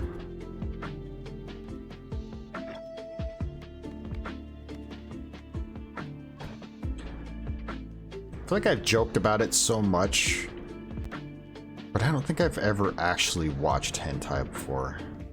I don't think so. I wouldn't be against it, but I never thought like, oh, I'm in the mood, I should look up some hentai. That's never really crossed my mind before. It's always just something that I've joked about, but I've never actually watched. XP gained. Like I said, no judgment. I want to try this at some point. Same way you feel about DBZ. Fine if you're 15, cringe if you're an adult.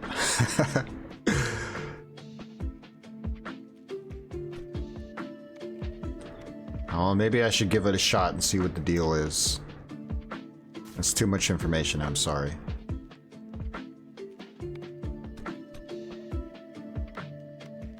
Guess I could do a new character as well. This one's smaller. Let's do this one.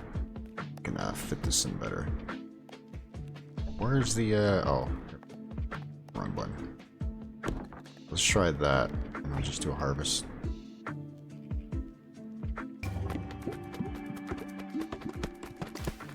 There's some people who they have that I'll try anything once mentality. I don't know if I am one of those people.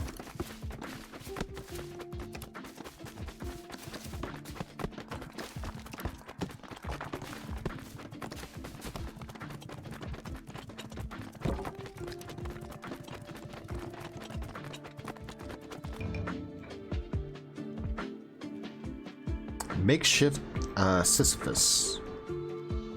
Nice. You will definitely not try anything once. There is value to saying no to things. I say no to things all the time.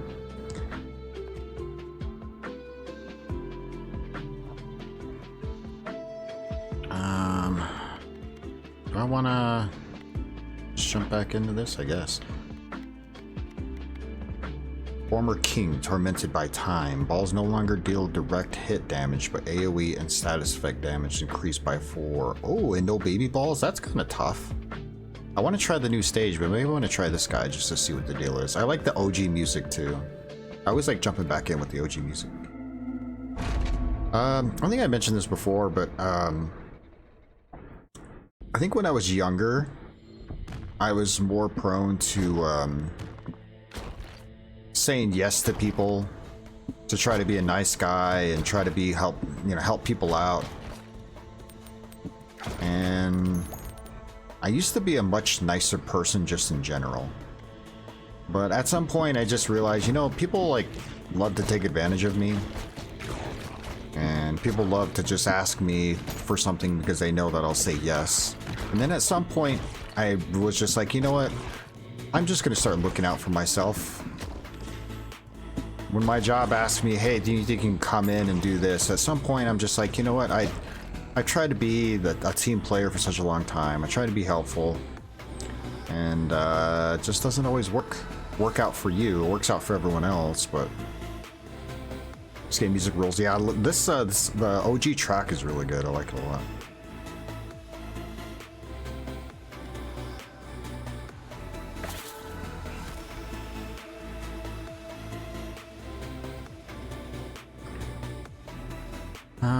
Here's effigy. Do I want to try balls go through enemies? Maybe I do if it's AoE, right?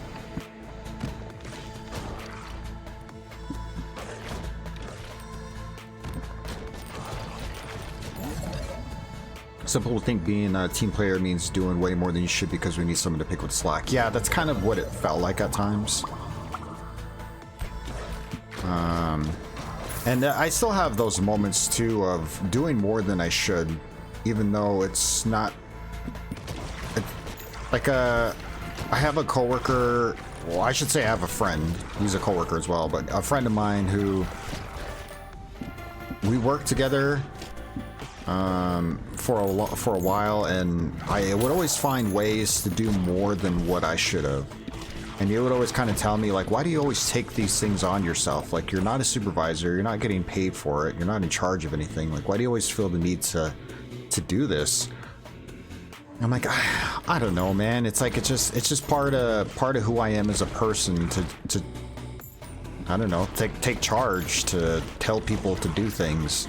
I don't want to be that person, but sometimes when you find yourself in a position where there's no manager around and people are just, you know, they're slacking off, people are not doing what they're supposed to be doing, or it just feels like there's no direction, and like sometimes I just jump in and I tell people what to do. It just comes natural for me to just, I don't know, be a leader in some way. Even though I don't get paid for it, it's not my job description to do that. I just do it naturally. It's just kind of who I am. And he would always get mad at me. Like, I don't know why you always do that.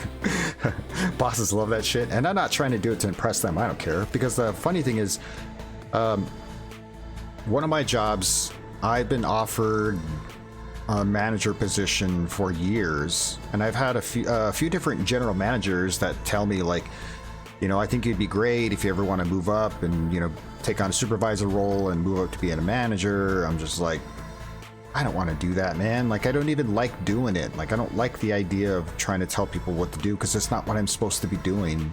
I just feel like if I don't do it, nobody else is going to do it, and then, like, it won't get done. Like, shit won't get done. So I take it on myself when I shouldn't. And yeah, so it's dumb. Like, I shouldn't, because it's not what I'm not getting paid enough to do that kind of stuff.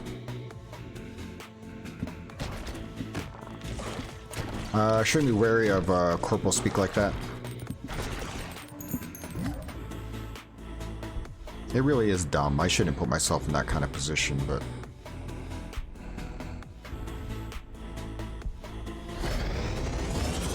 bosses love employees who go above and beyond despite no tangible benefits.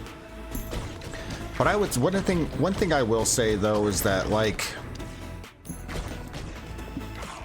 more often than not, it's not the kind of thing that I do just because. I do it because I'm trying to make my job easier for myself in the process. I don't know if that makes any sense, right? Like, often it feels like, it feels like if there's a way to make the job goes more smoothly, so things can get done more quickly, so that I have to spend less time there. Like, that was something that maybe I learned that from the military, because I had a lot of people in the military that would be like, hey, let's all pull together, let's all work as a team, let's all try to hurry up and get it done, because the faster we get this shit done, the faster we can go home and just enjoy the rest of the day. We're not trying to fucking be here all day.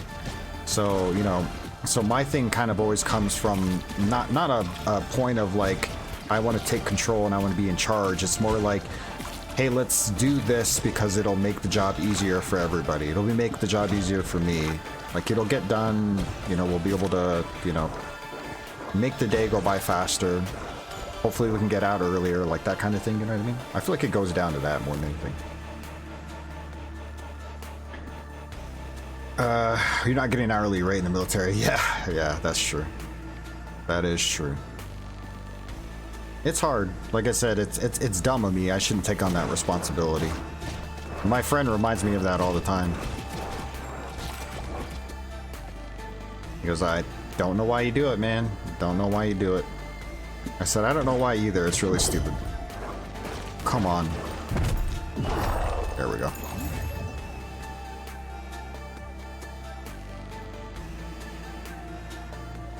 Maybe I should do this also. I've been trying to do it less. I've been trying to, like, just take a step back and just worry about myself. Easier said than done for me personally. I'm not usually the kind of person that wants to just sit back and let things fall apart.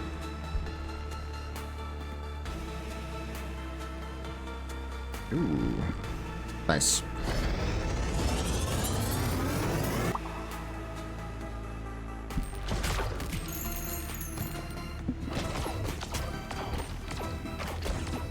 Those radiation beams are pretty badass. They look cool and they sound cool, and they do a lot of damage.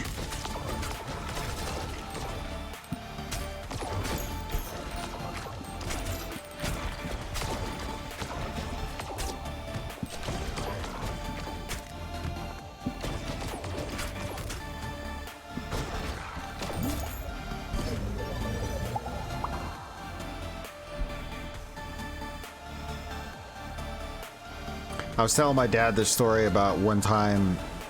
So my dad was in the military also, and then he has his own stories, but I remember one time where I was telling him this story about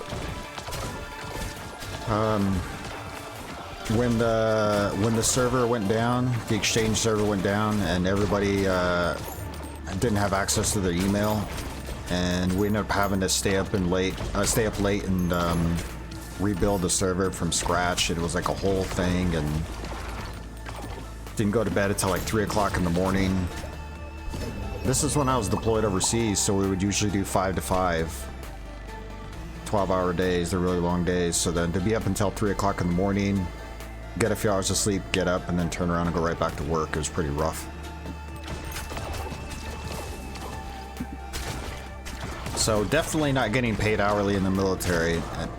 At times it was nice because, you know, early day, nothing going on, go home and chill, and then other times you knew, like, you know, you gotta do what you gotta do. So if you're up for 24 hours, you're up for 24 hours, and nothing really can do about it. It's very, very fruitful. Yeah, it sucked.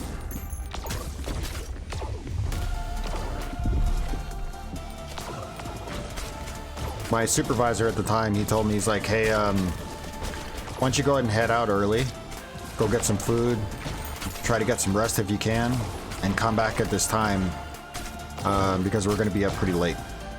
I said, how late? And he goes, I don't know, could be pretty late into the morning. I said, oh shit, okay. He said, so, you know, if you can, try to get some rest. You know, I know it's like a little early, but if you can, try to lay down, maybe get a nap in or something, because we're going to be up pretty late. I said, all right. So I went home, kind of relaxed for a bit, got some food, and then I tried to lay down, but it was like, I'm going to say it was like 4 o'clock in the afternoon. I was like, man, there's no way I'm going to get any sleep. This is not happening. Like, I'll try to close my eyes and maybe take a nap. I think I slept for like 30 minutes or something. I'm like, there's no way I was going to get any more rest than that. So I ended up going back in and picked up where the other guys left off. And yeah, I was up till 3 o'clock. That was fun. Stare at the ceiling. Pretty much that's what it was. I had the TV on or something. I was just watching TV, and I closed my eyes for maybe 30 minutes, and then I was up. I want to say, so like we kind of split it into 2 teams, and so like the first team kind of got things situated and got things together, getting things prepared. So we would normally get off at 5. I think they were there until 9. And then so they got off at 9, and then we took over, and then we were up until like 3 o'clock in the morning. So, but because they left, because they actually got a decent night's sleep and they left at a decent time, they had to get up their normal time at 5 o'clock in the morning. Whereas when we were done at 3, we were able to sleep in for a few hours, and I think I got up and I got to work. It was like 8, where I'd normally be there at 5. So But yeah, just dragging like all day. I was so tired.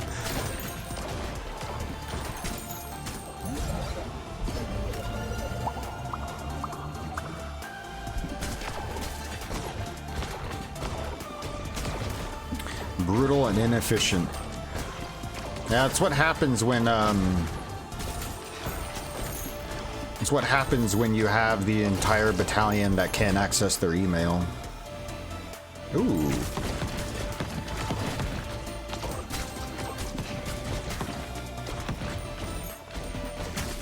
But it was the kind of thing where, like, my supervisor knew a lot about computers and servers and stuff. He knew way more than I did. And he had spent a good part of the day trying to do everything he could to get it back online, to get everything back and running. And I could just see the look on his face. And he's just like shaking his head. He's like, we're gonna have to rebuild the whole server from scratch. I was like, what does that mean? What does that mean exactly? I never rebuilt a server before. Like, I don't know what I'm doing. And I remember him saying, like, it means that we're gonna be up really, really late doing this. And I was like, oh, okay, great. That sounds good. Billions of tax dollars being spent well every year. Yeah. The way it kind of works is like, each battalion has their own servers, and so when you're deployed, you just take your servers with you that has like all your email accounts set up, that you know you have the right permissions set up for everything, you have access to the proper files that you're supposed to, and so on and so forth, right? And so you take your servers with you, and then all you do is like they have a server rack set up, and you just plug it into the network and get it up and running. And so it's possible that we could have used like a dummy server temporarily, you know, to get people's email and stuff, but he said that like it was kind of like a temporary fix, and he's like, the best thing to do is just rebuild it so we know that it's up and working and properly the way it's supposed to. And I was like, I don't know what any of this means, I'll just take your word for it.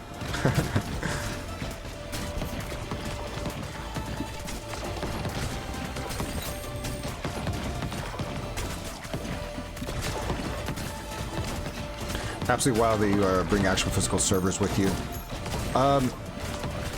It's just like because of deployment, it's like it's the easiest way to have everything up and running as quickly as possible. Because when you're on deployment, there's certain assets that always stay where they're going to be. So you have an inventory of a certain number of computers, a certain number of printers, you know, whatever, right? And so those things stay in the base that you're being deployed to. And so rather than taking all your equipment and having to move everything, the only thing they really do is they have the entire infrastructure in place and everything's there, and all you do is you take your exchange servers and your file servers, and you bring them with you so that you have all the files that you need to. Everybody has the right access and the right permissions for them. Everybody that has their email group set up, you know, people that are supposed to be emailing or people who are supposed to receive certain emails, that it's all set up, and you kind of just want things to be able to be up and going as quickly as possible. So the best way to do that is just to have all of the servers, all of your servers go with you everywhere you're going, you know? Small technical issues, yeah. I mean, like the backups and stuff, like everything was set up well. I forget what happened with the exchange server. I think it was like one of the hard drives failed and they tried to rebuild it, and it wasn't working properly for whatever reason. I can't remember what it was. I couldn't tell you what the issue was because it's been such a long time, and also I barely even knew what was happening. I couldn't really answer everything that was even going on. I was just there to do whatever it is they wanted me to do. Whole battalion gets wiped and the servers are either totally lost or captured. Well, I mean, we were part of what's called the main body, right? The main body. So we were not in a war zone of any kind. We were not in any like harm or whatever. This was when I was in Guam and when I was in Japan. And the way they would do it is like you have the main body of the battalion, and then like people would deploy into different zones from there. So it's not a typical situation. Yeah, it's so we were like on a military base. We're not near any enemies at all. It was like we were on a military base. We're surrounded by military people, so it's not anything like that. Plus, everything we had, there was no sensitive data that was being used. So like things were confidential, but like that's like the lowest security that there is. Anything that's considered higher than confidential, anything that's secret or top secret is handled in a completely different way. So the most that people would ever have is like some maybe sensitive emails, but really it's not, yeah. It wasn't an active war zone. No, they would handle things much differently there. And everything there would be a lot of times what happens is if you're in a place where there's extremely sensitive information, then things are already in place and they just give you access to use their systems there. I don't know if that makes sense. So like if like you needed to send some encrypted something, it's like the people that are in charge, they're their own infrastructure and they just allow you to use their machines, use their servers or whatever, and you have access there, but they set up your access there, and you know they make sure you have the right credentials and that you have the proper access for whatever. They set that up for you, and then once you're gone, they just delete your information from the system, right?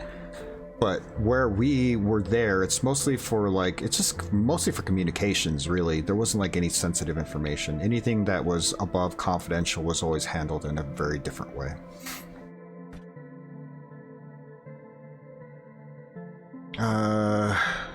Two for each bounce. Each harvest clock. Sure, I'll do this for each bounce.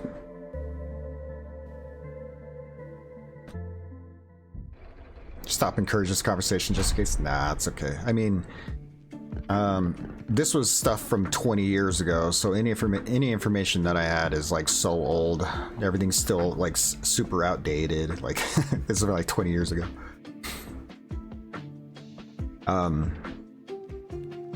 I think about that. I think about that too. Like some of the things that I did that was the really scary stuff that I can't talk about.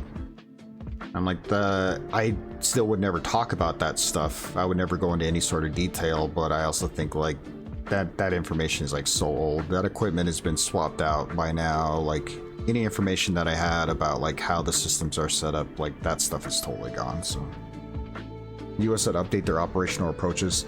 A lot of it has to do with like, I guess what's the best way to explain this? The basic infrastructure of something is set up, and then you just use the equipment around it to support it. And so, like, if the infrastructure is in place, then you can like exchange the parts, exchange whatever to continue to help the infrastructure that's in place. But those infrastructures get outdated and they get replaced, then everything gets replaced. And this happens every so often. So like,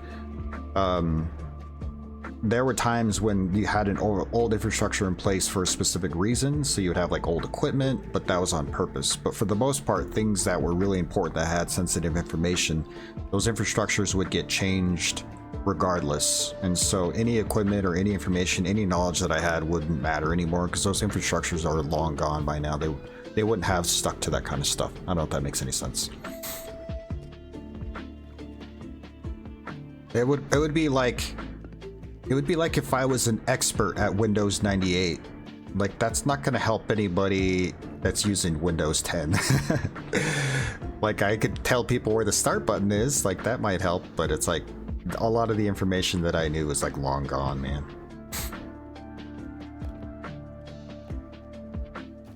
Even just general computer information, general computer knowledge that I had from way back then, I feel like even if I remembered that stuff, it'd be so outdated. I don't even know if any of the knowledge that I had would even be useful. And I've forgot most of it anyway. Update the crucial stuff and let the rest die as long as it works. There's some weird military stuff too that stays in place, but I understand the reasoning behind it because some things even if they're old, are still super, super reliable. So you stick with the things that are reliable because there's not a reason to upgrade, because upgrading it would just cause it to become less reliable, which is a weird thing. It's kind of like, you know what that reminds me of? What do they say? Like there's certain banking systems or banking software that's still really old, that's in place because like it's the most reliable, even though it's basic and it's simple. The opposite of plan. So yeah, when you build something that's so reliable that you have to stick with it even though it's 100 years old, that feels so weird to say, but I guess it exists.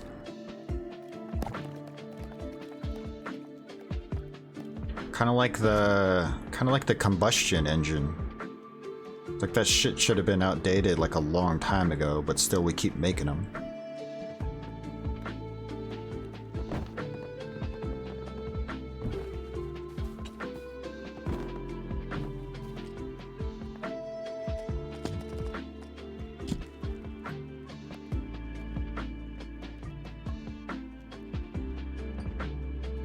Every time I look up certain engineering things for like making, you know, certain things mechanically run more efficiently or run better, or like people are looking up new technologies and how to do this or that. I always think it's like super interesting, and it's awesome that people are still trying to engineer new and better ways to like make things that we already know run better and run more efficiently. But I also think that like, how long would it take for this technology to like get implemented properly and take off and be like usable so that it doesn't cost people a fortune just because it's newer tech? Because you know, that's kind of how companies work. Like you get a new technology, even if it's cheaper, well, they'll find a way to charge people more because it's a newer technology.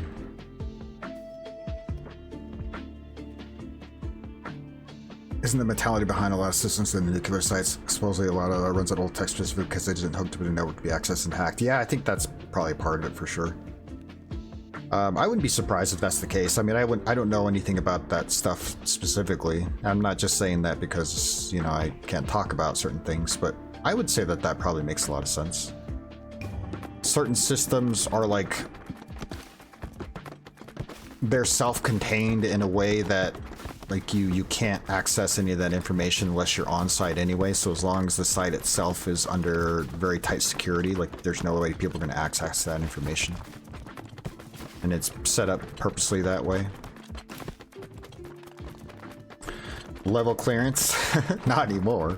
Not for a very long time.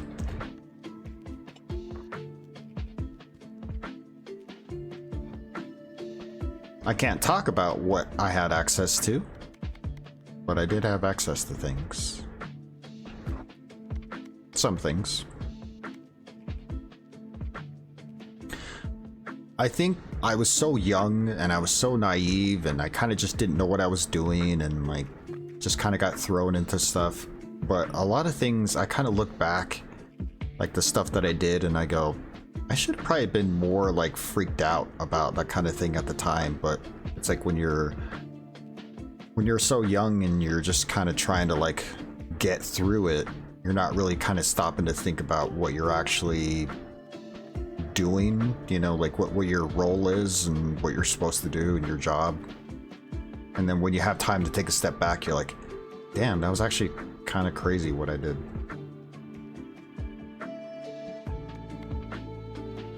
Like when you can look back and you're like, damn, I really did that. That's actually kind of crazy. All right, let's try the new level here.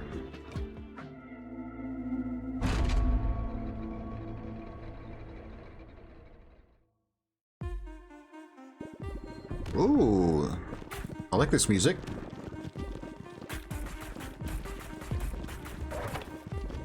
This is a jam too. I like it. Wait, what's this guy's deal? I forgot. It's just basic, right? Yeah. It's a basic dude. Very Warcraft 3. I don't know if I'm familiar with that track. or that area. I never really played a lot of Warcraft, I'm not gonna lie to you. I had a friend that had it and I played a little bit of it. I always thought about getting it for my PC back in the day, but I never got into it. He loved Warcraft 3. I played more StarCraft than I played Warcraft.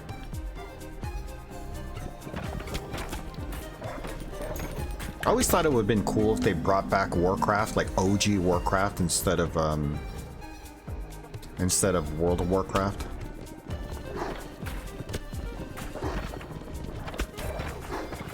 They have no reason to not do more World of Warcraft, but I still really wish that they would do just OG Warcraft. I think that would be cool.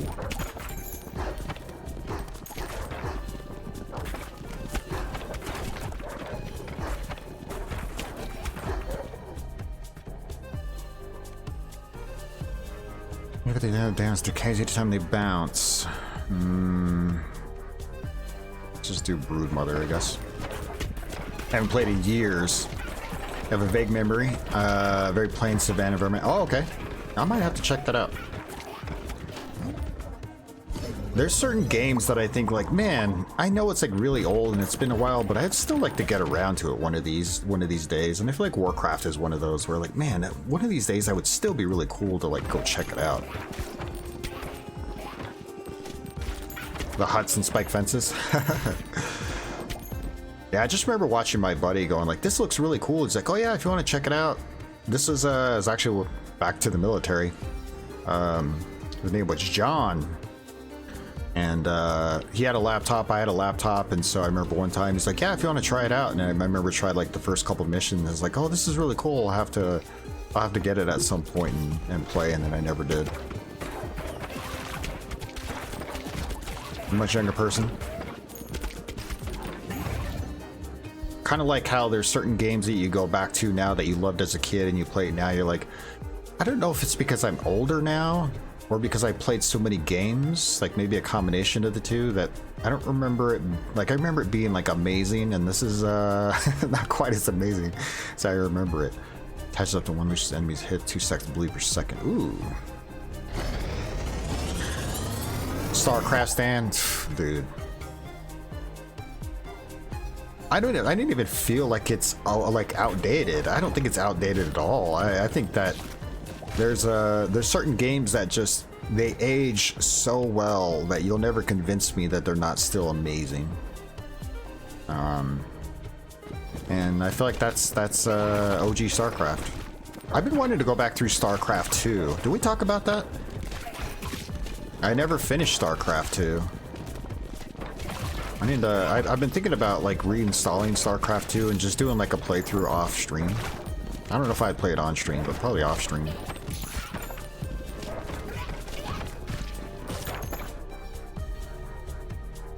Bridge the gap between RTS games versus actual modern RTSs. I'm trying to think, what was the last modern RTS that I even played? Dawn of War, maybe? Oh, it's been a while. I don't remember.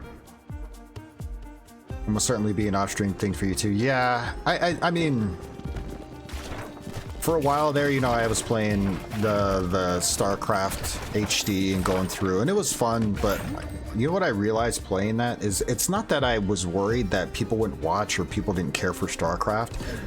I just had a hard time. Like I wanted to be talking and I want to be, you know, engaged with chat, and just it was hard because like you had to be so focused and you had to be paying attention so much to what you were doing in the game that I felt like there was stretches when I was playing StarCraft that either I wasn't paying attention at all and I was getting my ass kicked, or like I wasn't saying anything. I was just like so into the game that I wasn't talking at all. I was just like focused on the game. It's tough. Warhammer kind of has the modern RTS thing to unlock. I never really played Total War or Warhammer outside of Dawn of War.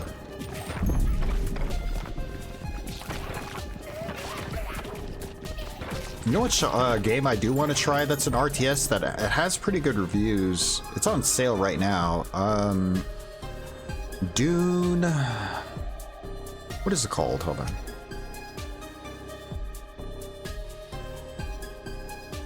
There's two Dune games that I have on my wish list. One of them is a card game. Oh, Spice Wars, that's what it is. Dune Spice Wars.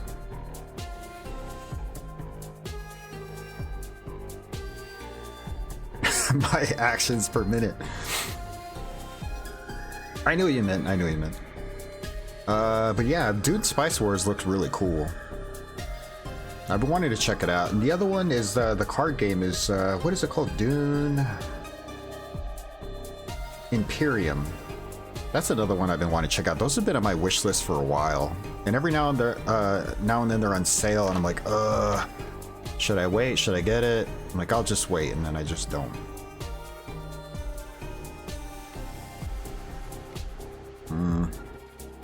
Let's banish this one just to get it out of here. Oops.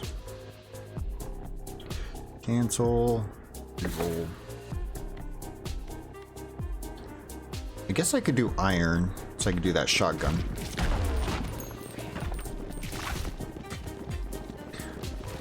I never played Dawn of War 3.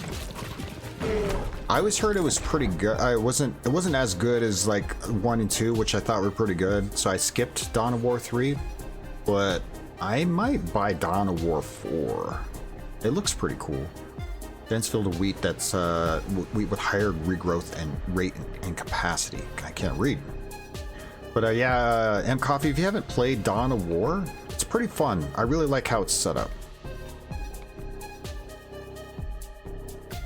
Definitely different than something like StarCraft, but once I kind of got into it and I started to understand the game better, I was like, oh, okay, this is cool. I like this.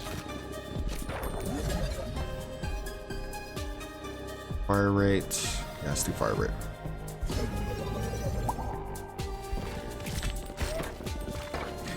Everything you know who loves both RTS games and Warhammer says that. Yeah, it's I'm trying to remember which Warhammer game I played that it like I just couldn't get into it as much. Like I kind of didn't like how it was set up. But Dawn of War is a little different. It's like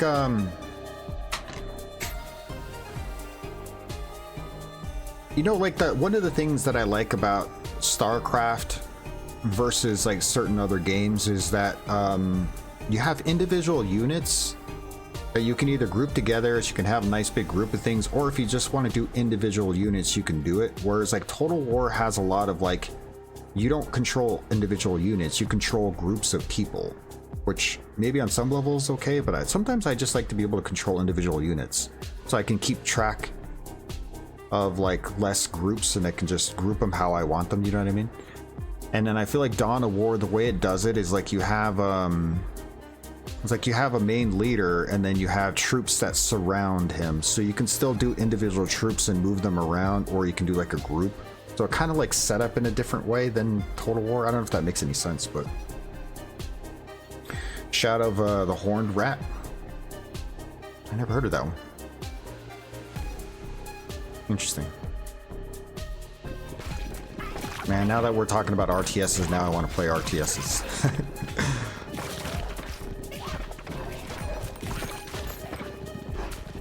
But yeah, I saw that. Where did I see? It was like some website. They had Dawn of War 4. Dawn of War 4 doesn't come out for a few months, but they had it on pre-order and it was pretty cheap. And I thought, oh, I should probably just pull the trigger on this. One setting new story, but overall not a great game. Sold. You sold me.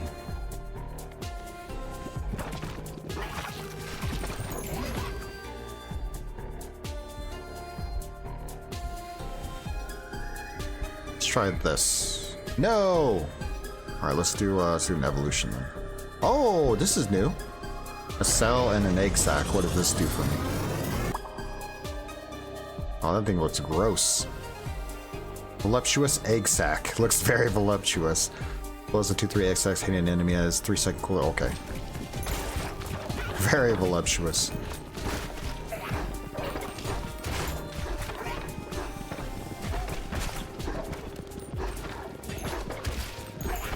there's a lot of Warhammer stuff that looks really cool, but sometimes I feel like when it comes to Warhammer, like how much time and effort and lore and reading and stuff do you have to do in order to like get the most out of it? Does that make sense? Like there's so much shit in Warhammer that it's like, it really does feel like you have to, bro, don't get me started. Like it really feels like you want to get the most out of it and you want to like really know the characters and know how things are going, but there's just like so much that it feels overwhelming to even get started. It's like your best bet is to take a series of something and just try to enjoy that group of the series, whatever it is. So like, for example, Space Marine, right? Space Marine 1 and 2. Like that seems like you could probably play just that game and it'd be self-contained. I'm definitely over. I'm dead right here. That's fun.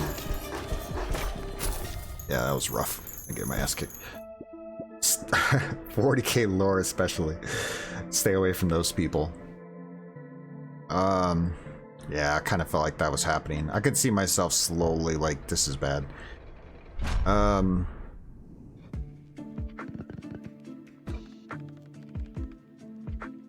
don't know if there's something I could have done there. It was an okay build. Maybe I want to do AoE instead of baby balls. I had like a weird blend of stuff. But yeah, I feel like if you had like if you had a series of games within the Warhammer universe, you can probably stay in that group and then like learn about certain lore and certain ideas from that, and then like switch to another series and stay within that. But if like there's probably like a ton of lore and a ton of stuff that you, in order to get the most out of it, you have to have a good overall idea of what's happening. And it almost feels like where do you even start? Like where would you even want to jump in order to get the most out of it? Like it would almost, you know what, like it would remind me of is like, you always hear that One Piece is like 1,000 episodes or something stupid, right? And maybe I'm exaggerating, but there's like a ton of episodes of One Piece, and it would feel like you jumped into One Piece right in the middle. You started like episode 500 and you're like, okay, I'm trying to get to know the characters, I'm trying to get to know what's going on, but like I feel like, where do I I'm like losing a lot of context for everything. They're like, oh no, you gotta like, you gotta go back. Low estimate. Yeah, like no, you gotta go back to the beginning. You're like, okay, where's the beginning? Like start at episode 1. I'm like, how many episodes are there? There's like 1,000 episodes. Like, I'm not fucking watching 1,000 episodes of that shit, man. Are you serious? Just like catch me up, man. Just catch me up and I'll just start here. I don't want to go all the way back. I don't want to be 80 years old and finally finish One Piece. I know I'm single and I don't have a girlfriend and I don't have a life, but I still don't want to watch 1,000 episodes of something and I know what the hell's going on. It really picks up on 17. Yeah. There's some shows that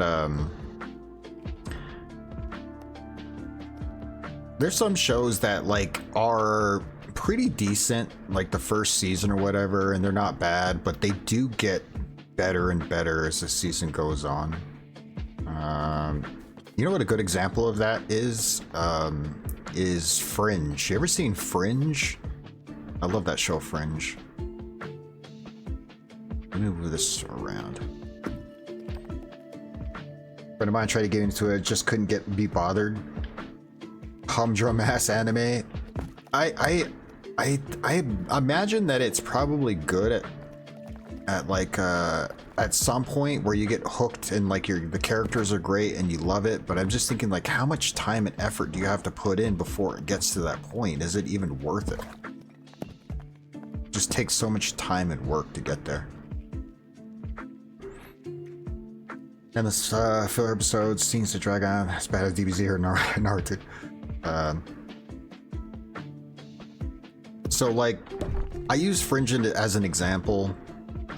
If you've never seen Fringe, I don't want to, in case for whatever reason you do end up watching it, or anybody's watching it, I think you should watch it. It's a fun show. I liked it a lot, but no, the void spoilers kinda.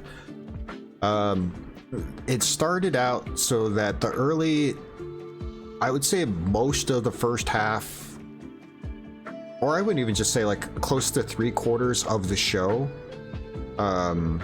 they have what's called a freak of the week, right? They kind of use that expression a lot for TV shows where each week it's like a self-contained and there's like some freakish thing that's happening, right? Because the way Fringe works is like there's a unit of the FBI is investigating these weird happenings that are going around, and they're all slightly different.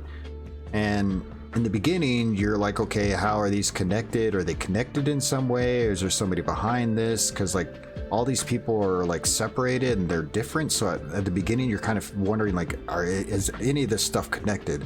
But their unit is specifically to investigate these weird happenings. So they call it like a freak of the week episode, right? Monster of the week, yeah. Monster of the week, same thing, yeah. And so the first part of the season, like, it's just interesting. It kind of like has that X-Files kind of feel where like there's weird shit happening and they're kind of investigating or whatever. And then they kind of, without really you understanding what's happening in the beginning, they throw in like little bits here and there that in the beginning, like I said, it doesn't really mean very much until you start to see that there's a thread that's weaving in and out of these episodes. So that by the time you get to the end of the first season, you're like, this show is pretty good. I like it. I think it's pretty good. It's pretty fun. I like how like things are starting to come together in a way that makes sense. And you're like, okay, I can see how they're starting to piece this together and it's starting to make sense. So you're starting to see that there's a commonality between all these things that are happening. And so there's a payoff towards the end of the first season. It's starting to make sense. But at least the first half of the show, you're like, it's good. Like, I enjoy it. It's interesting enough to stick with it, but it feels weird that they're all self-contained episodes that, you know, you could almost like catch it on a week-to-week basis and go, oh, okay, this is this. And then, but when you get towards the end of the first season, that's when you're starting to go, okay, like I need to remember what happened here with this episode, what this person did.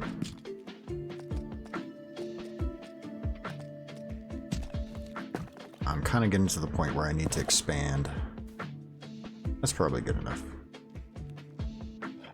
But I enjoyed it a lot. I thought it was a fun show. I would like to go back and rewatch that show again at some point. Rewatch the whole thing.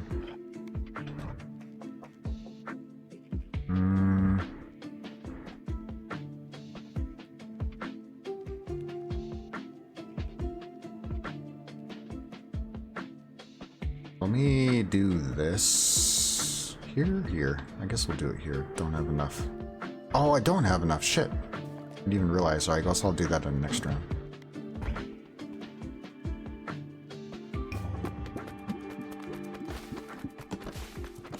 You know what show just dropped and I kind of want to watch it?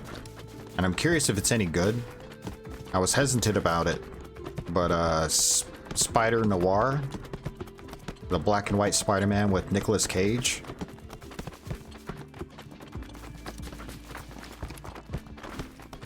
I was like, I wonder if this is any good. Is this going to be one of those shows that like is campy and weird and it's just like, yeah, it's kind of fun, but like you don't really need to watch it. It's kind of like if you had nothing else going on. Stronger, yeah, exactly. Like, I'm not a big fan of Nick Cage, but it also kind of has that feeling of like, when you watch it, you're like, surprisingly, is way better than I thought it was going to be. Like, you wouldn't think Nick Cage and it's Spider-Man, like, it's actually pretty good. Like, so I'm like, maybe I should watch an episode or two to see, like, is it any good? Or is it one of those, like, it's just kind of one of those campy, like, fun Spider-Man, like, you don't have to. It's kind of a pass. It's whatever. Or maybe it's one of those, yeah, I watched it, and surprisingly, I thought it was a really good show. He's the most overrated actor. I think what's weird about it is that he's had moments where he was good, and then he's had moments where you're just like, why do people keep putting this guy in movies? He's awful. Should just retire and be done with it. I mean, he was in so many terrible B movies. I'm surprised that, you know, he hadn't already. You're right.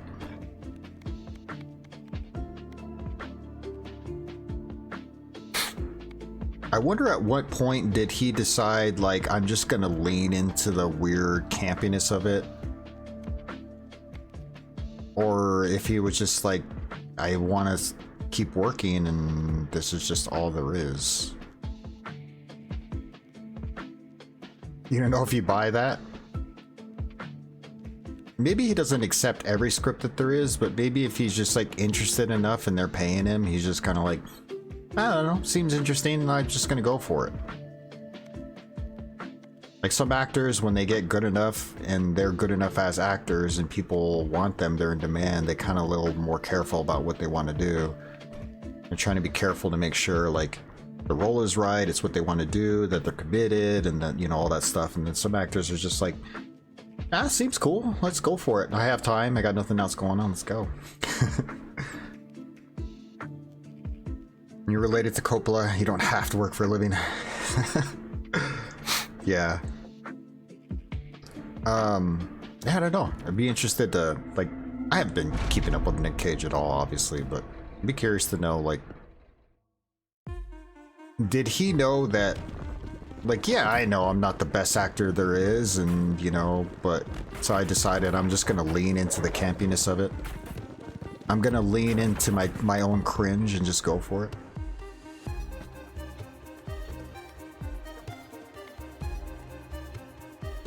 I think I should just go, I think I should just lead into the AoE on this one. I probably should just go for it. There have been actors that have a resurgence. Like if they were like good at some point, then maybe that it can return, maybe it can come back, so I don't know, who knows. I don't want to do Baby Ball, I want to do AoE. Let me try to re-roll this. Oh, I have not enough gold. Oh, I guess I'll do this.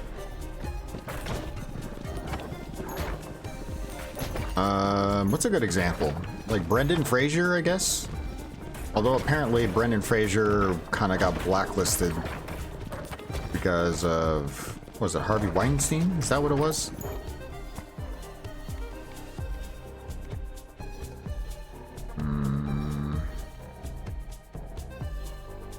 Let's banish this one first of all.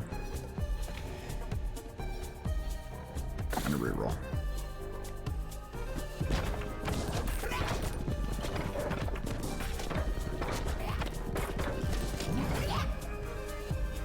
Oh, different powerful section. Oh, okay.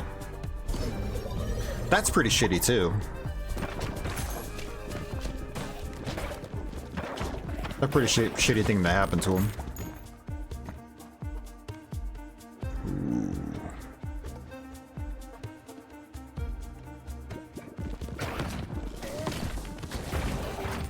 I'm trying to think if there's another actor. That was just like the first example that came to mind. Is there another actor that I know of that was like, he fell off for a while and then he had a role that kind of brought him back into spotlight, and then he just, you know, became a better actor after that? Or maybe like actors have to like fall off and kind of stop sniffing their own, you know, and take a step, and I don't know. Shit. I guess Philip Burke, the then president of Hollywood. Oh shit. I mean, yeah, that's pretty high up there, right?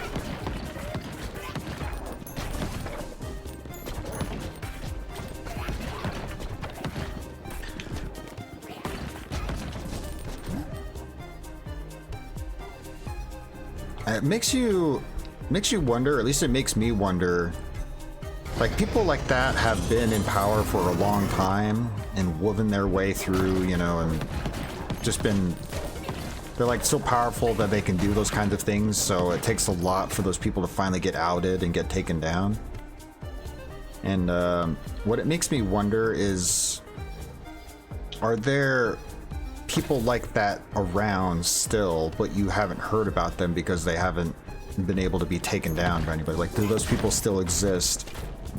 Or like, has enough things happened that those people kind of try to quiet it down so they don't become the next person to fall, you know what I mean? They still are. And to what level, you know what I mean? To what level? Is it something that those people exist because they're taking advantage of people that are really early in their careers and they don't really have a choice because they just want to be in, they want to be in work and doing those things?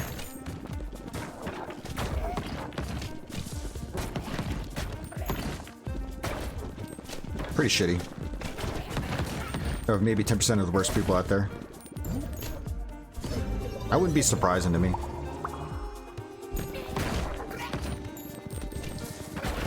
Especially if there's some sort of blackmail involved of like, hey, we have this for you, and sure, you can tell people, but your career will be over at that point because the information that I have on you will get out. And if people are scared enough about the information that somebody has on them, they definitely won't say anything.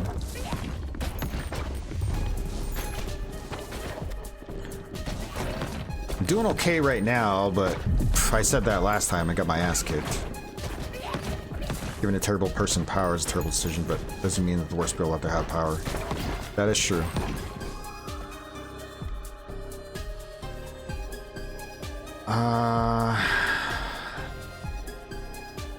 Until they hit a wall. I don't know if I like this. I guess we'll just upgrade this for now. Neighbor's real life villain is some world leader. That's true.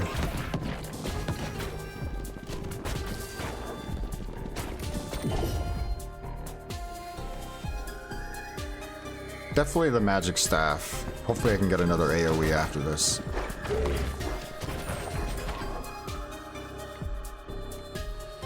Poison?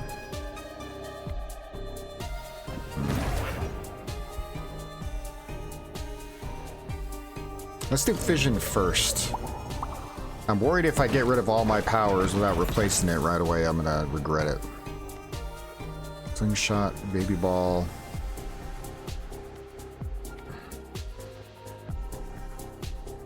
I really like this music. This music is really damn good.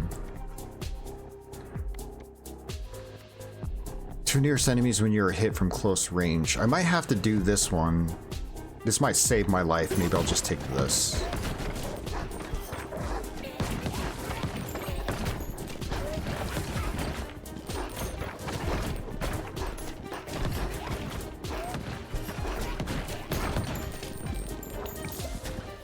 Big part of why you love looking these games. Yeah, the music is so damn good.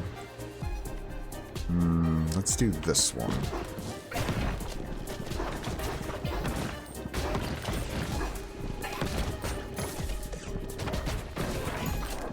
I'm trying to get up in here. Alright, now I can do a fusion.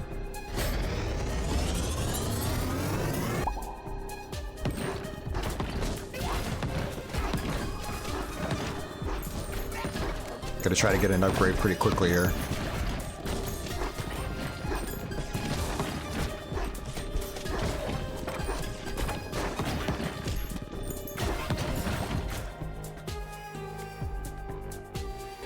Earthquake? Yeah, let's do Earthquake.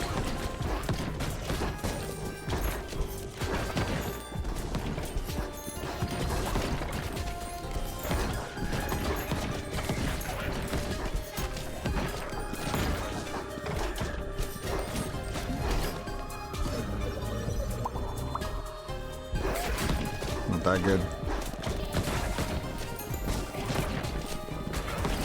I don't want to take damage, but I know at least if I take damage, it'll help me kill some more enemies in front of me, so that'll help. Let's do Earthquake here.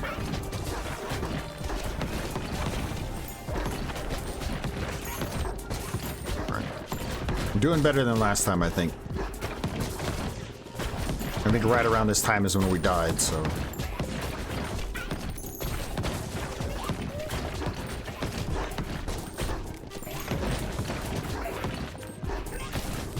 You know, it's funny, M Coffee Metal, you were we were talking earlier about games that you pretty sure you'll never play, but you enjoy watching. I think that's Subnautica for me. I watched a ton of Subnautica. I mean, maybe at some point I might play it. I was thinking about this watching you the other day. It was like, you know, I enjoy watching it. I just don't know that I'll ever play it myself. Maybe at some point.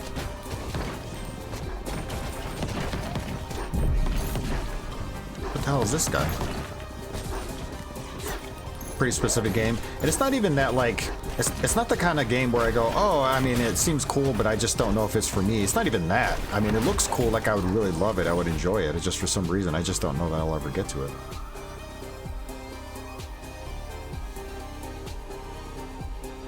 resource hunting turns a lot of people off. You know, maybe that's part of it. It's not even that I think that it would turn me off. I think maybe what it could be is it could be that, like, I know that it would be such a time demanding game. And a lot of games that feel like they would take a lot of time, they're super demanding. I'm always a little careful, like, do I want to commit to a game that I know is going to take a crazy amount of time?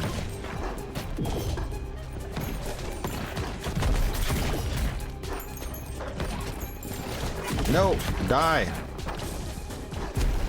Shit, I think I'm dead right here. Oh, God.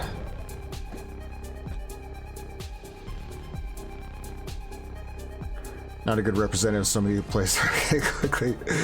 I would say I'm probably the same way. For real.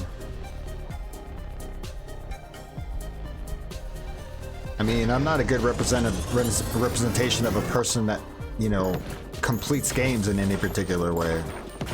I'm really bad at finishing games. I need to do another About Time tour for myself, I think. Oh man, I'm dead right here.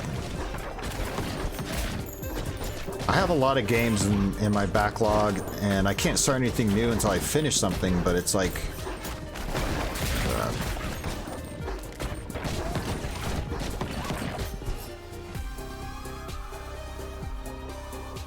Come on, heal me! No! I knew that was gonna happen. Oh, there was heal right there too. I didn't even see it. Shit. Mega Bonk. I don't think I've ever watched anybody play that game for an extended period of time. Damn, I knew that was gonna happen. Fuck.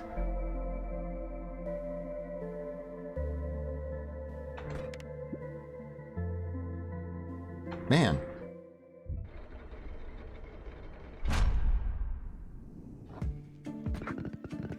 I haven't got my ass kicked as bad in a while, I feel like. Normally I'm doing pretty well.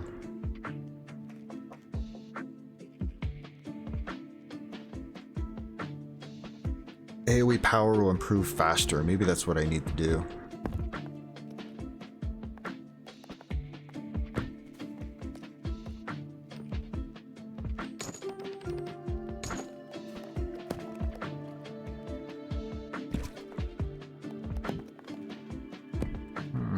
Not the best place for it, but that's okay. Alright, let's do a harvest. I'm gonna see if I can double harvest this bad boy.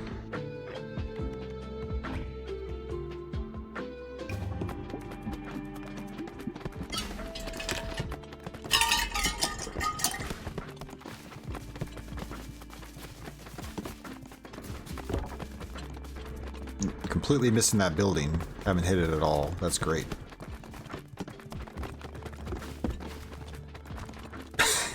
Hit it 0 times. Come on, man.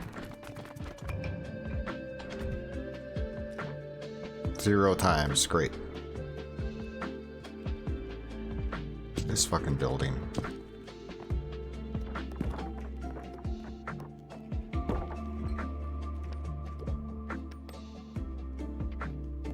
Some of these buildings are like, they're so awkward in the way that they're set up.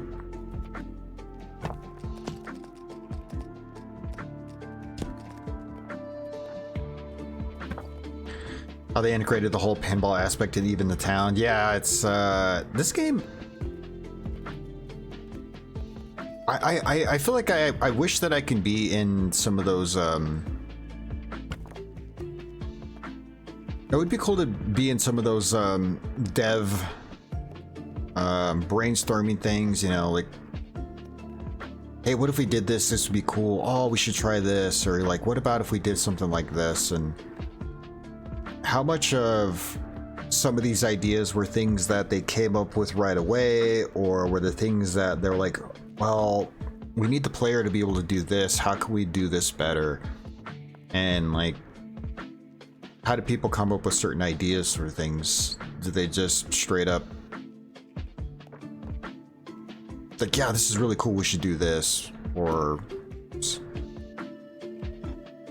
is it like something that they had to stumble on just like through the through the process of saying, okay, we need to be able to do this, or the player needs to be able to have the ability to do this. Like, how do we make this work?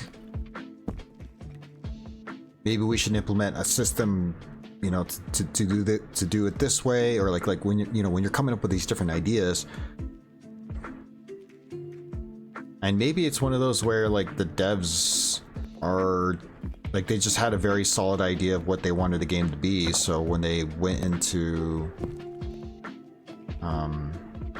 development, they already had like very clear idea of like, we should probably do it this way, this will work best, or whatever. This thing is efficiently for space, mostly it's about ensuring the right. Yeah, it's a cool idea for sure.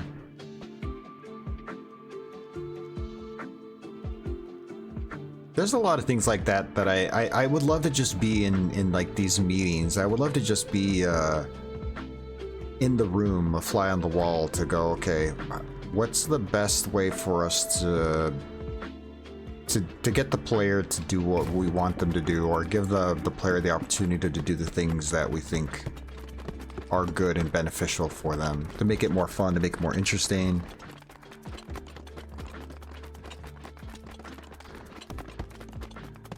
Because I would say there's definitely a lot of ideas that seem like, once they're there, it seems obvious and clear, like, oh yeah, of course they would do it this way. Of course, you know, this makes the most sense to do it this way. But when you're developing a game, you know, some of those ideas don't come clearly and easily. Some of these things you got to kind of work through and go, okay, how do we make this work?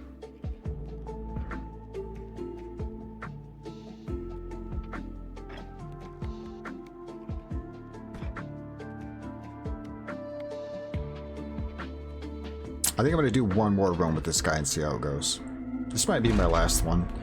Today was a long day. I feel pretty burnt out, pretty exhausted, so went through a lot of R&D.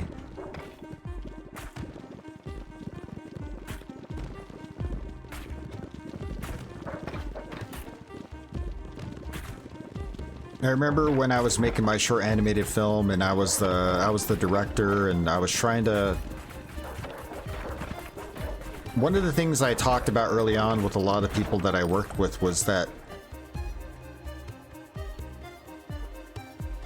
because we're students, because we're making a student film, we had to be careful the size and scope of what we were doing, because we thought we would rather make something that was very tight and very good and was self-contained and like was solid, versus like having these big grand ideas of making something ridiculous, and we stretch ourselves so far and so thin that we either don't complete the project or everything looks kind of half-assed, right?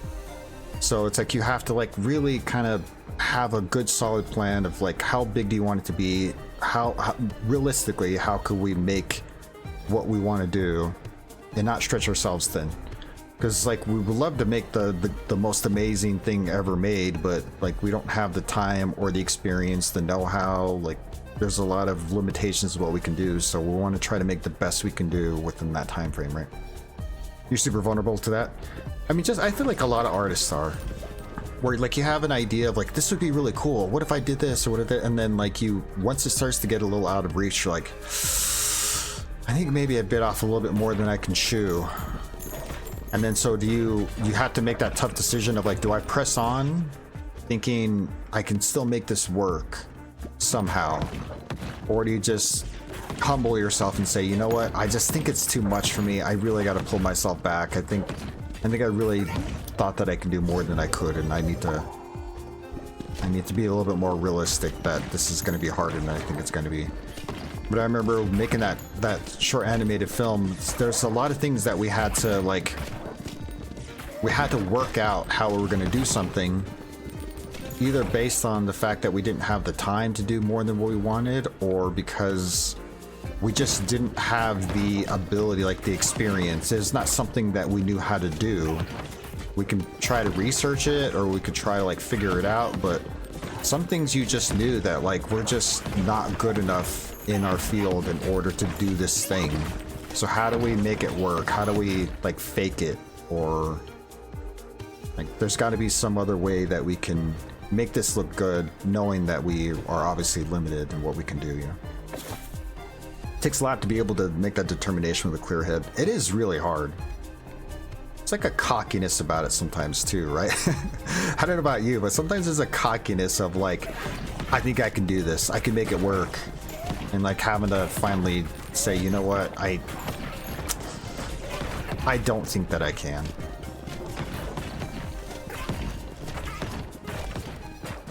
It does feel that way. I think also because like, I don't know if it's an artist thing or a person thing, maybe a little bit of both, but sometimes you want to challenge yourself. Like sometimes you want to say, you know, do I think that I can do this? Like actually, you know, I want to try to push myself further than I've gone before, and maybe I'll come up with something that is really good and different than what I've done, or maybe I'll find out that I can do more than what I thought I could. And like every artist wants to kind of push themselves and figure out where the limit is at and see if they can continuously push that limit just a little bit further. Or is it cocky to look at limited scope and say this is good enough? It is hard. It is definitely hard. Especially like when you make a piece and it comes out better than you thought it was going to. That's like when the arrogance kind of kicks in a little bit, like, damn, that was better than even I thought I could do. Like, I'm actually pretty good at this. You know, I'm actually pretty good. And then you gotta like be careful that you don't take it too far. What's this? Gain a shield that blocks the next damage you would receive, recharge after 60 seconds. Ooh, interesting. Let's try it. Whole adage of perfect is the enemy of good enough. If you really get something in your best in it, where's the line? Yeah, that's always been my issue as an artist, for sure. I've always had that problem. I had an art instructor. You know, I feel like of all the instructors I've ever had, he's one of the best that I feel like I always continuously look back to as someone who gave me a lot of really good information and pushed me in a way that I didn't know that I needed until after I had started doing it. But the funny thing is, he would challenge me to try to go outside my comfort zone in a way that I don't know that I would have without him trying to do that for me. But he wasn't like pushy, or he wasn't like, he never tried to force me to do something. He would always be like, that's pretty good. Have you thought about maybe trying it this way to see what it might be like? Because he's like, you know, if you're happy and you love it, that's great. You know, like, do what you feel comfortable with, what you're like. But he's like, I don't know, maybe just a thought. Maybe try it. See if you like it. Maybe it'll be better for you. One of the things that he did one time was like, he said, you know, I always see you drawing on this like certain size piece of paper.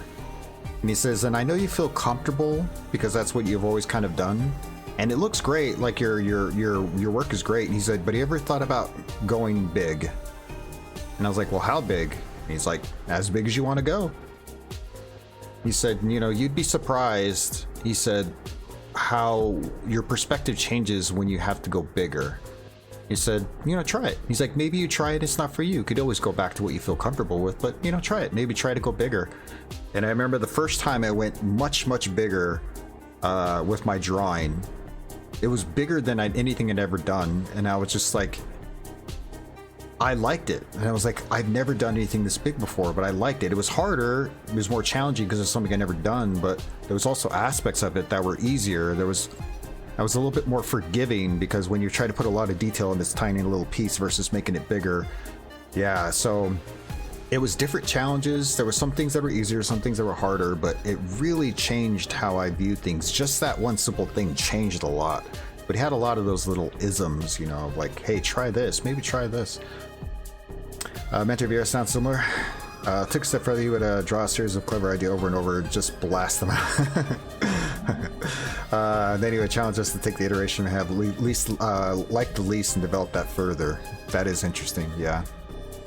That's very interesting. And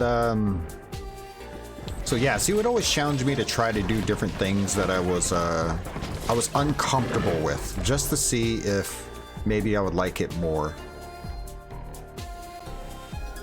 And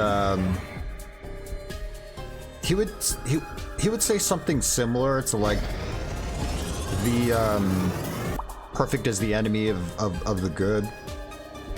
But one of the way he would put it to me that made the most sense was like, because I would try to like draw from an image, and he said, you know, a lot of times what people like to do is they'll see the image that they're drawing from, and they'll see their drawing, and they'll kind of feel like, to be clear, you hate that? Yeah, I know, I hate it too.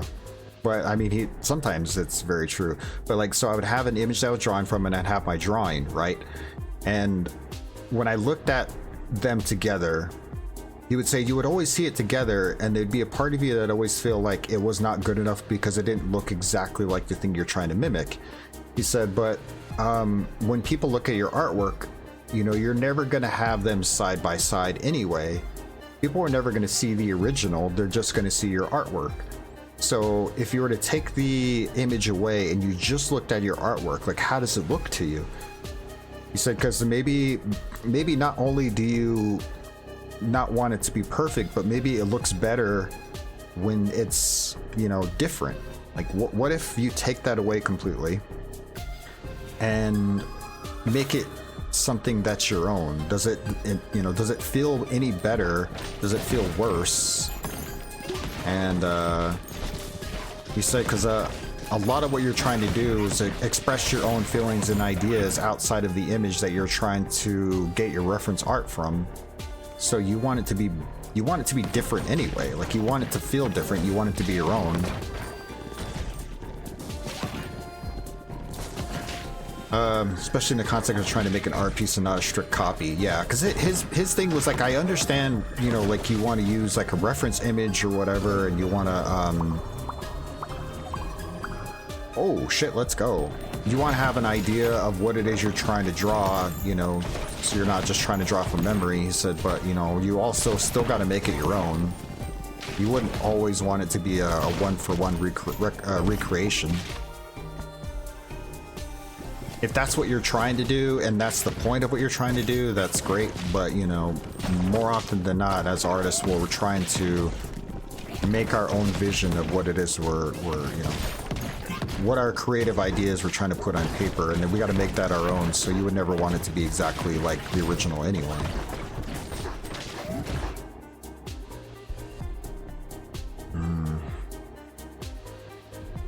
Whoa. I don't know if I want to fuse these, but we'll see. I needed that power up that would give me more AoE damage, but I haven't found it yet. Yeah, I definitely learned a lot from my art instructor. He taught me a lot.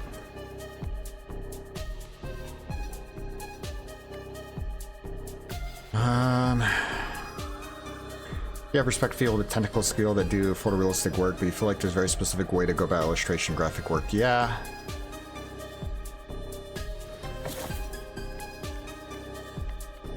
I definitely have a ton of respect for those people, for sure. I could never, like a lot of the crazy photorealistic stuff, I could never do myself, so there's a little bit of jealousy there.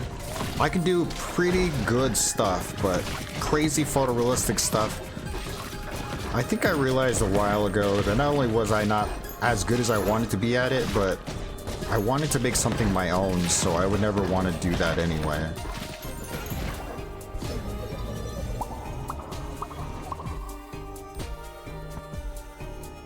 Man, I still haven't found what I'm looking for. Let me try.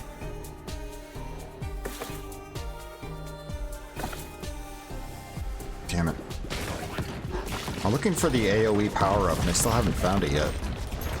And I'm worried that this is going to be another dead run.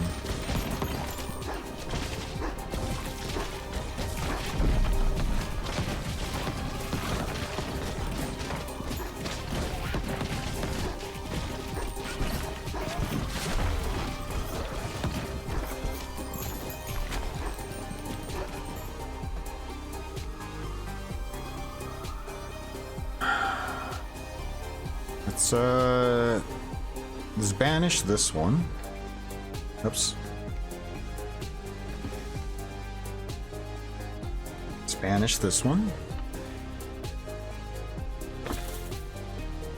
Fuck, man.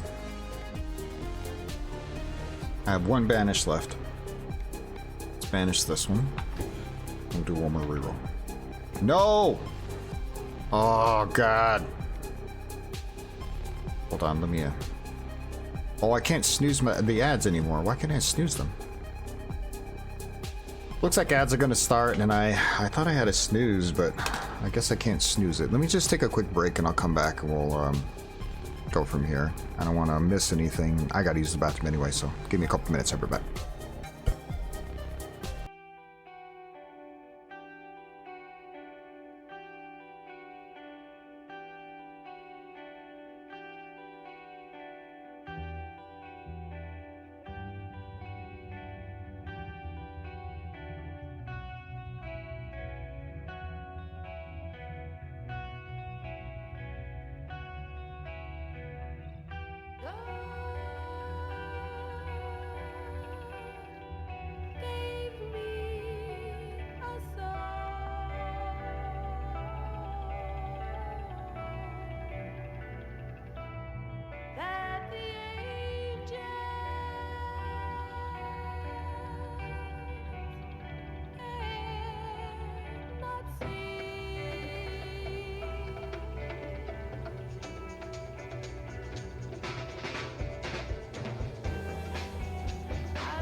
Sad.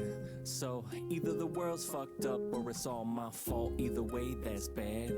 That's the feeling when I'm dealing with these demons that been on my throat. Been gone for a minute, I admit 7 years is long for a minute, but we back up in it like we British and we threw it in reverse. The game ain't the same, might as well make it worse. Might as well call a nurse, too late, call a hearse. Forehead and a fist clenched with your lips pursed. Gone head, pitch a bitch fit till you disperse. Till somebody double down bad till your ass hurts. From the back of day church where the chickens stay perched. Many birds flying high, risk dying to touch dirt. Plenty foul round here, get fried and less work. CL prevail versus one world to hurt. Let's go. When your world starts to fall apart, you do what you can do to save it. It's not an easy thing to do, but I'm gonna try to save it. Yo, what I've been trying ain't working for certain. The curtains keep closing and hearts keep hurting. Why is it so hard unlearning? I'm twisting and turning in my bed, discerning all night. Chest tight from the yearning. Do my best to not take flight from what's burning me up. I try to stay determined, but I be damned cause my dam's bursting. My mind, my heart. My spirit's about to fall apart. I'm about to scream from the tallest arch. I can see my Jiminy Cricket has a good taste in music, huh? live inside of me, be running their games in these chains. The key ain't pain, shame or blame. The key explains. I gotta remember to remove that last track. Sometimes I end stream and then I forget to check to see if there's certain tracks that get the VOD muted. I wish they would stay the same, but sometimes they change. Like they don't get muted at all, and then all of a sudden they just start getting VODs muted. It drives me crazy. This is a badass song too. I guess I could just try to shoot from the right side.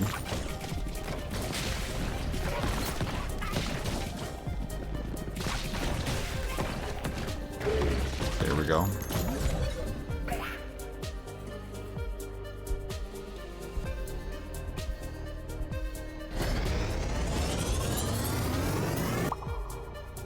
Hemorrhage and cell.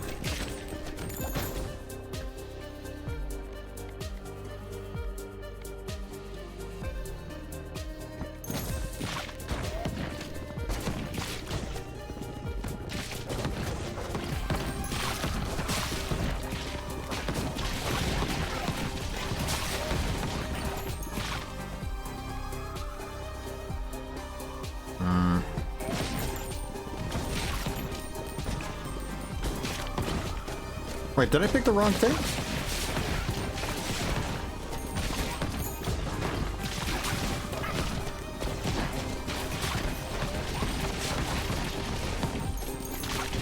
Oh no, that's hemorrhage, that's right. Hemorrhage and cell. Picked the emerald hilted dagger. Yeah, I was like, for a second, I was like, wait, did I pick the wrong? I was thinking I picked up this dark last time. I was like, did I pick up dark? No, I ended up, that thing that's moving around is that hemorrhage. That color, that purple one. That purple one was the one I was like, wait, did I pick the wrong one?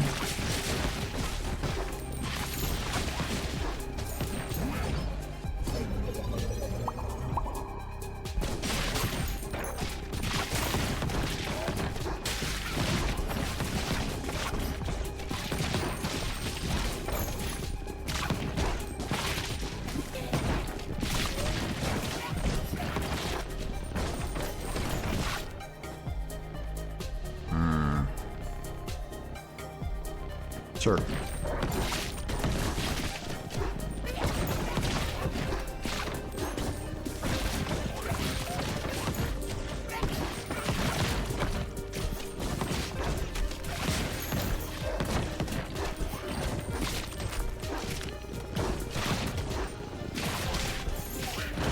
Trying to get up in here so we can do more damage. There we go.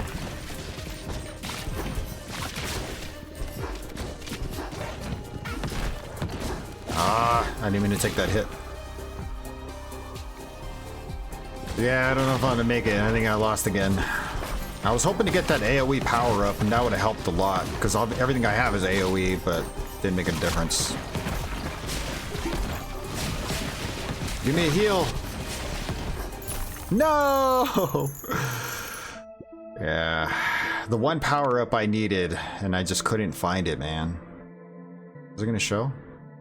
Yeah, I needed the one power up that would increase my AoE damage, because everything I had was AoE. Yeah, I couldn't find it. A bummer.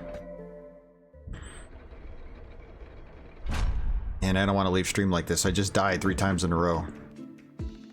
Alright, I'm going to do one more run. Screw it, I'm going to do one more. Not going to worry about anything. I'm just do a quick harvest. I'm going to do one more. I'm upset. I'm upset that we left it that way. I'm doing one more. I don't want to leave it that way. Just one more. I don't want to leave a bad taste in my mouth. The one building's close. Yes, there we go.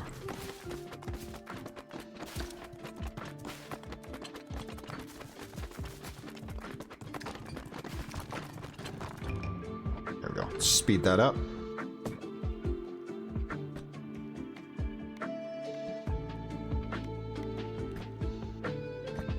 Sure.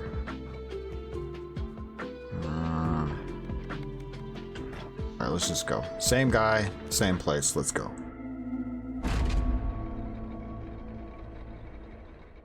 It's hard because I want to do AoE right off the bat. I don't want to do baby balls. I want to do AoE. But maybe baby ball damage would be the way to go. I was doing so well too. The one power up I needed, I just wasn't getting it, man. I was frustrated. Burn. I guess I'll do vampire. Well, shit.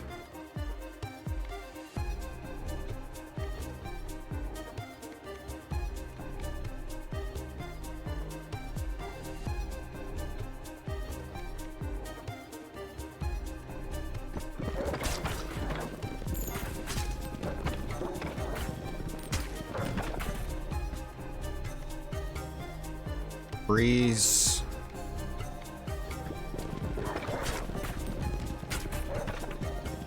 If I don't get any AoE on this next one, I think I'm just gonna go what I gotta pick a...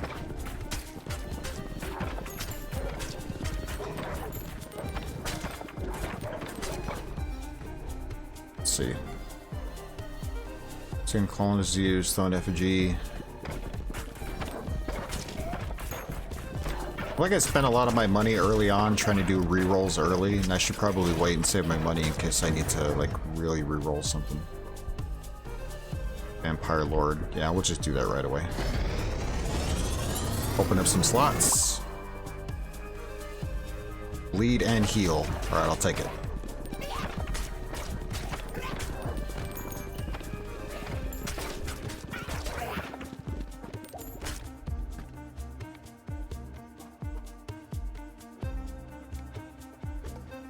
There's 50 damage but decays. Let's do Protective Charm. I said I want to reroll too early.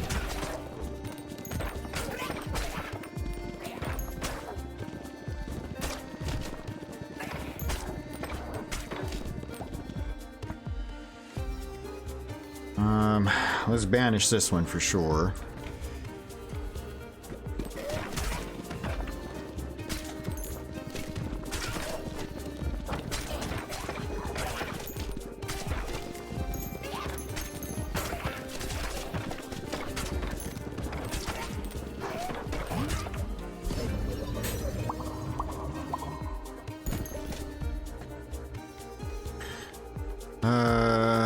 Anybody from the front?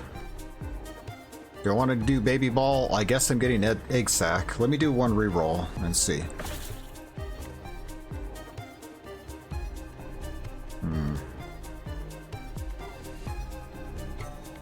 Guess we're doing baby ball.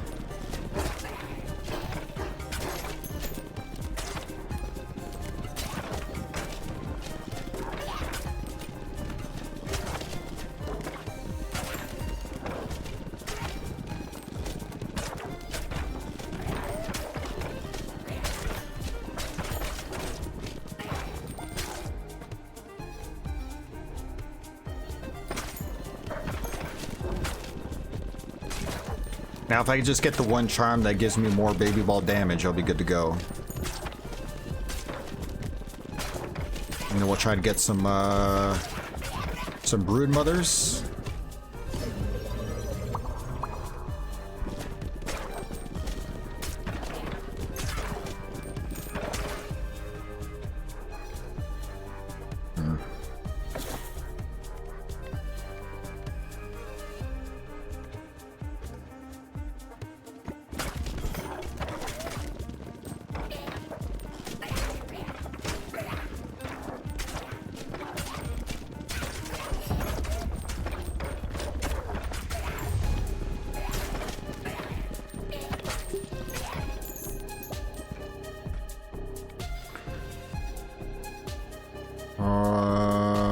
Let me banish this one. I feel like I've seen this one a couple times now. Let's banish that one, get it out of there.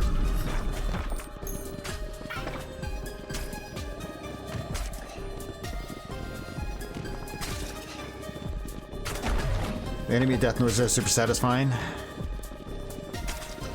There's a lot of good sounds. I feel like the sound design is pretty good in this. Music. Just a solid game. Just done really well, I think. Here we go. There we go. Egg sack. Let's go. Stone. I guess we'll do this one so we can try to get that shotgun.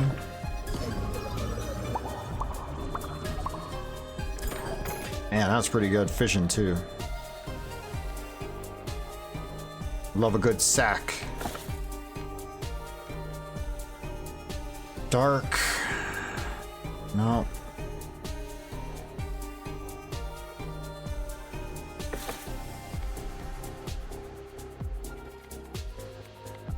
It's not exactly the one that I wanted. Damn it, man. Let's do one more. I'm spending all my money right now. I didn't get at all what I wanted.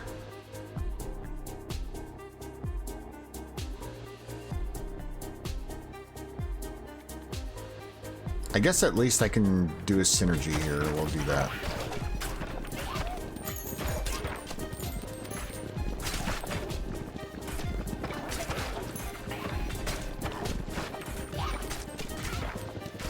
I could have gotten the baby ball one where you know, if you get healed, you shoot more baby balls, but I feel like I'm not getting very much heals right now, so.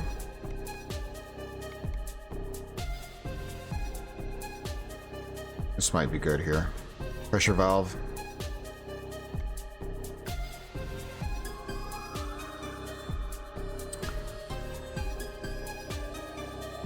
I like pressure valve, but I wanted to do the one where you increase the amount of baby balls, or like you do the more baby balls on the stage, the more damage they do. So maybe let's try this one.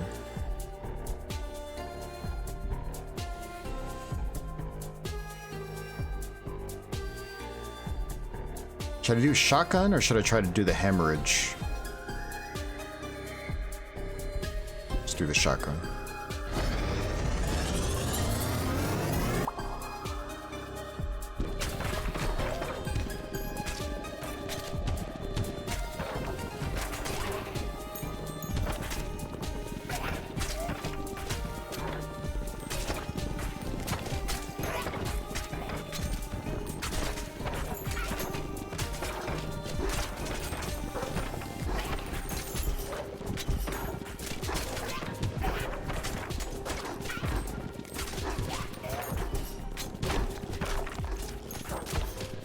Some stupid damage there.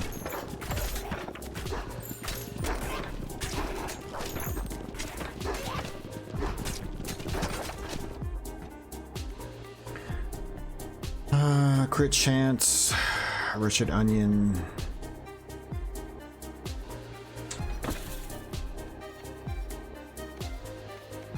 I can do fire rate, that might be good with baby balls. Let's just do bleed.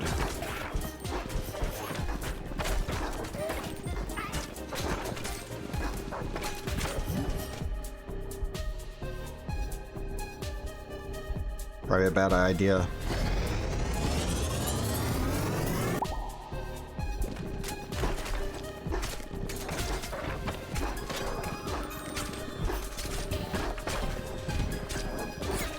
Yeah. Well, not gonna win this one today, unfortunately.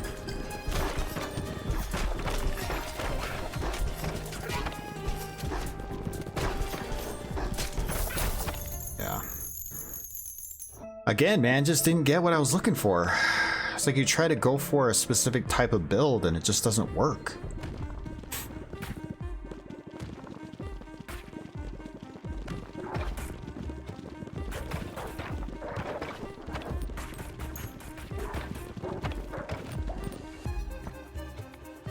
Alright, we're going AoE this time. We had way more success with it anyway.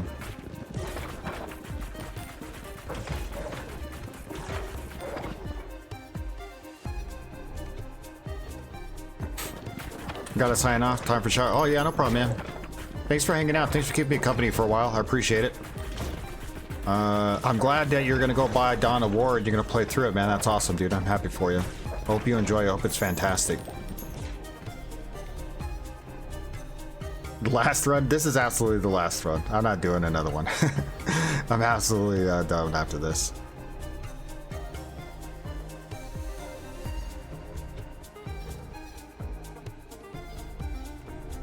You do that after you read all the 40K novels. Do it, man.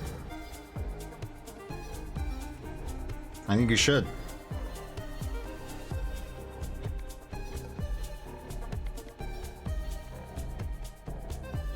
I guess let's banish this one.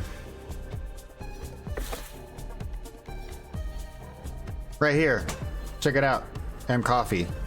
Warhorn. All baby balls deal 20% more damage. This is what I needed, man, on the last one. Piece of shit.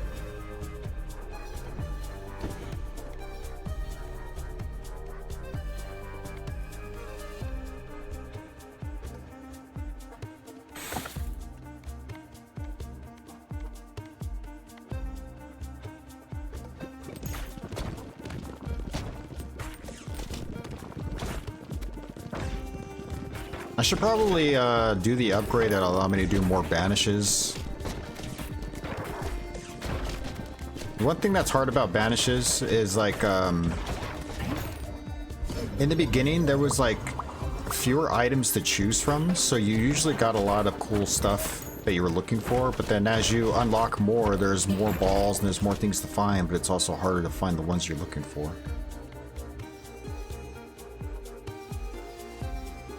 Wretched Onion. I already re-rolled a bunch. I don't have enough to re-roll anyway. I guess I could do this and then I could do that synergy. Do Hemorrhage.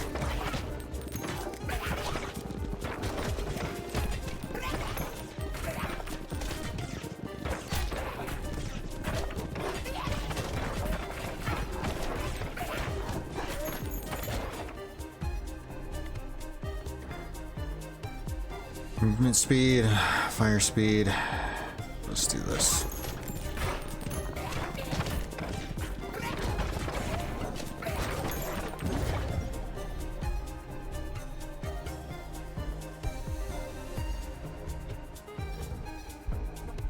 Yeah, let's do this one.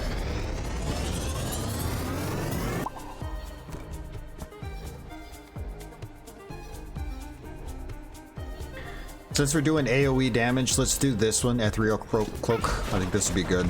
More AoE damage, they'll pass through. That's good.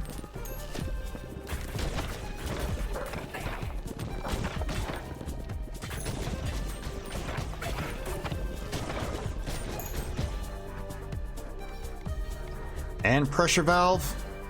Let's go, Pressure Valve. Alright, this might be the run. I don't want to speak too soon. But I'm already doing much better than I have before. If I could just get that wand that'll allow me to do more AoE damage, I'll be set. Nice, nice, nice. Lightning, I love it.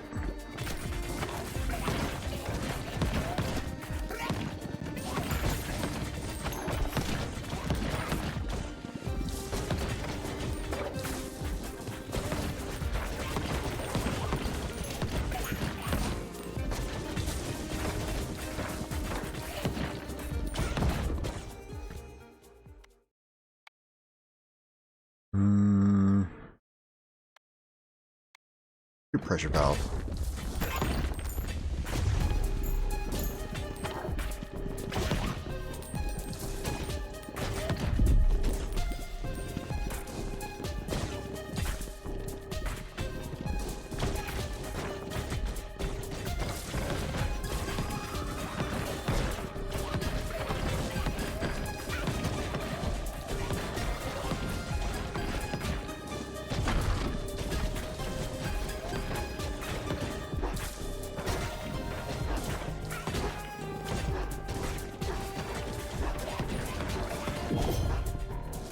No, come on.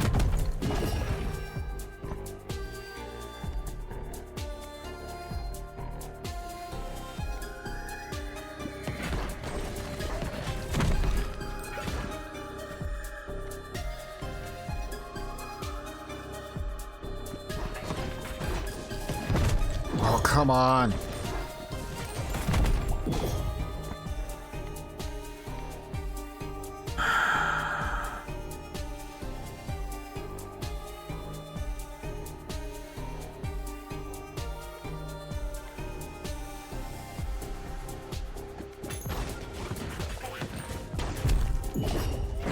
God, that guy took forever to die. It took like all of my health.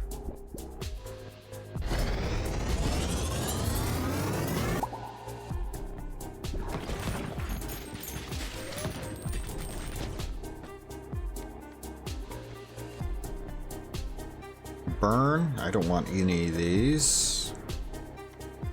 Breastplate might be good, but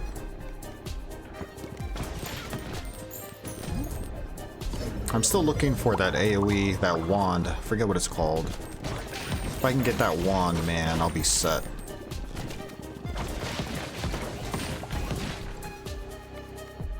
Earthquake, let's go, nice.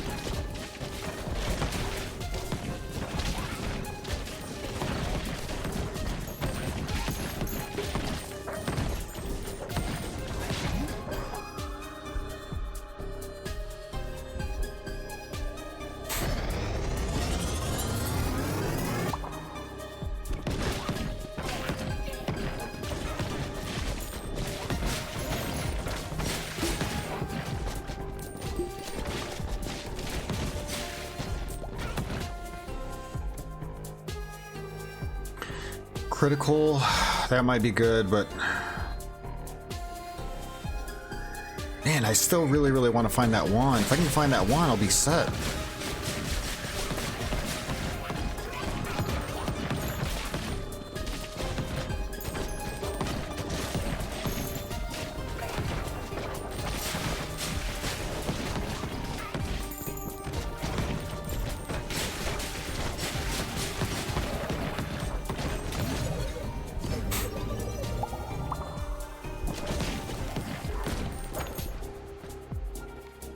There we go. Oh, it's the, I said one, it's magic staff. This is what we need. All right, now we're set. All right, now we're rocking and rolling.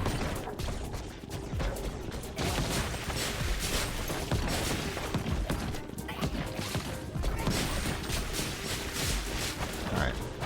Should be smooth sailing. Yeah, right.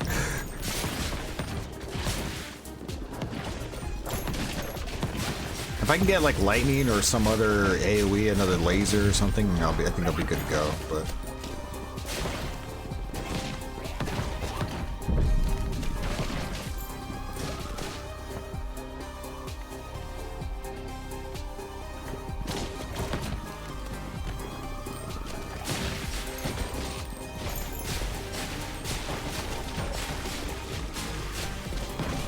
uh-oh.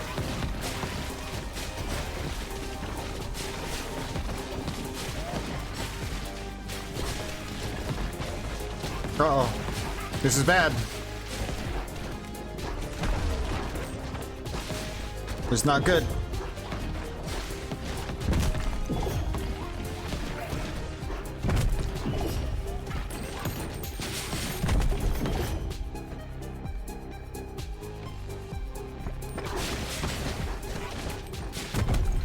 Oh, come on.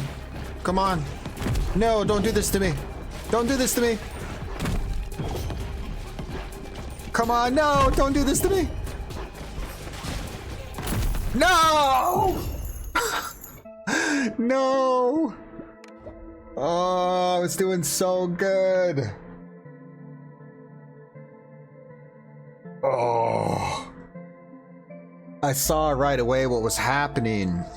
I wasn't able to do more damage because like it was going through him and it was getting stuck at the top and it wasn't coming out because it's like it passes through until it hits the back. And once it hits the back, it doesn't come back through. So it was like staying up top and I wasn't able to do enough damage to it. Shit. I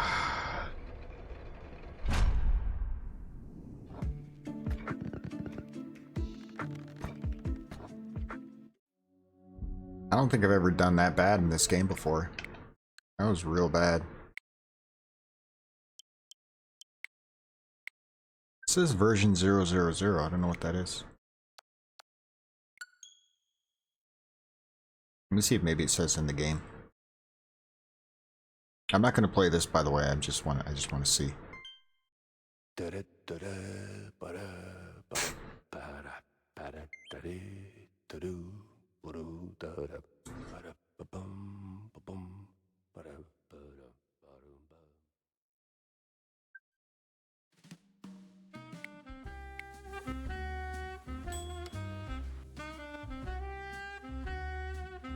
.6. There we go. Let's see. Does it have anything new here?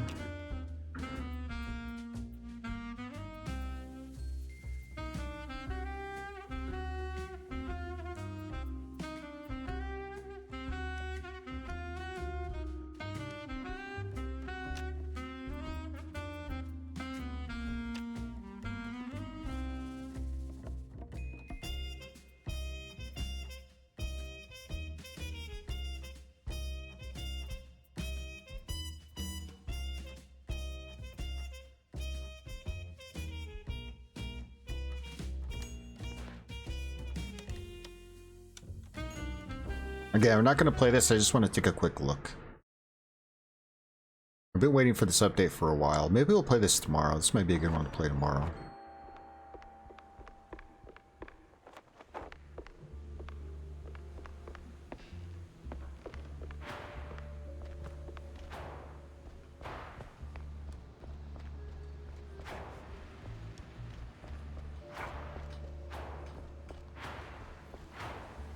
Kind of hard to tell without being in a level, but it seems pretty good. Seems pretty smooth. Jack! Over here, is it sport? Little hiccup there.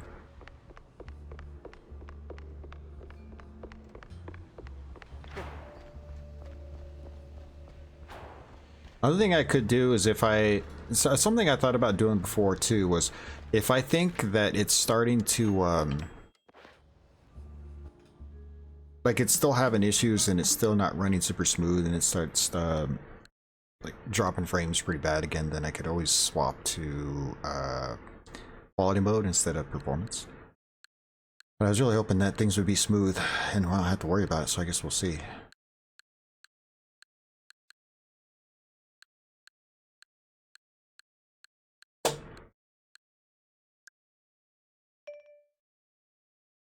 I have a few games on here that I still haven't played yet. Hades. I have quite a few actually. Wargroove, Axiom Verge 2. I want to restart Steam World Quest. I always wanted to go back to it and I never did. I fell off and I always think, man, I need to go back. I probably would just start from scratch. I don't know if I should do it on stream or off stream. Go back to Baba's Zoo.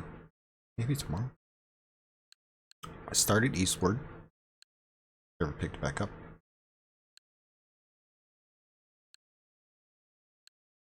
Never played Cyber Shadow.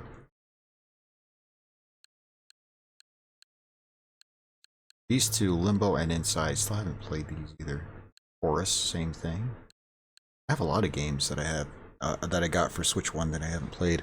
I tried out Empire of Sin one time, and if I remember correctly, I had a few drinks when I started this, and I was just like, I can't play this game right now. I had too much to drink. That was a while ago. I remember when that was like several years ago. It was just one of those where it got to the end of the stream, was like, oh, I think I had a little too much. I probably shouldn't play that. You know which game? If anybody is here in chat, they've never played this game before, you've never heard of it. Did I pass it? Snipper Clips. If you have somebody to play this game with, a friend, a loved one, Snipper Clips, like seriously, not joking at all. This game is so much fun. It is ridiculous. It's such a cool game. Check out a trailer. Look into the game. Snipper Clips. Game is awesome. Highly recommend it. Alright, that's gonna do it for me. I would have liked to have gone longer. Like I was saying earlier, like I am exhausted. It was a long day. I started late and I just already knew, like, man, I'm not gonna be able to go too long tonight because I knew it was gonna start to fade. Maybe I could have gone a little bit longer, but anyway.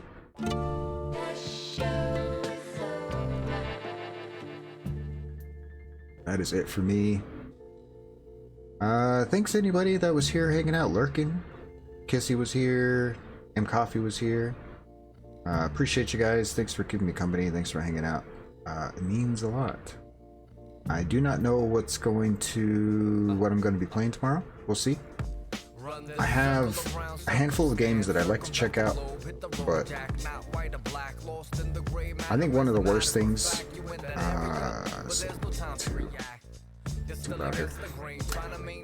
one of the things that I think is really bad is often I should just stick with the game that I'm playing. I should just like power through and keep playing and finish. But a lot of times what happens, I'm like, what do I feel like playing today? And instead of sticking with games and finish, I'm like, oh, this sounds cool, I should play this instead. And I hop around way too much.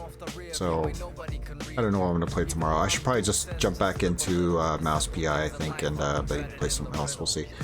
But if I don't see you guys tomorrow, I hope you have a good rest of your weekend. Thanks again for being here. I really appreciate you, and we'll see you next time. I'm not gonna rate anybody. I am exhausted. I need to grab me something to eat and pass out. But see you guys. Have a good rest of your night. Bye.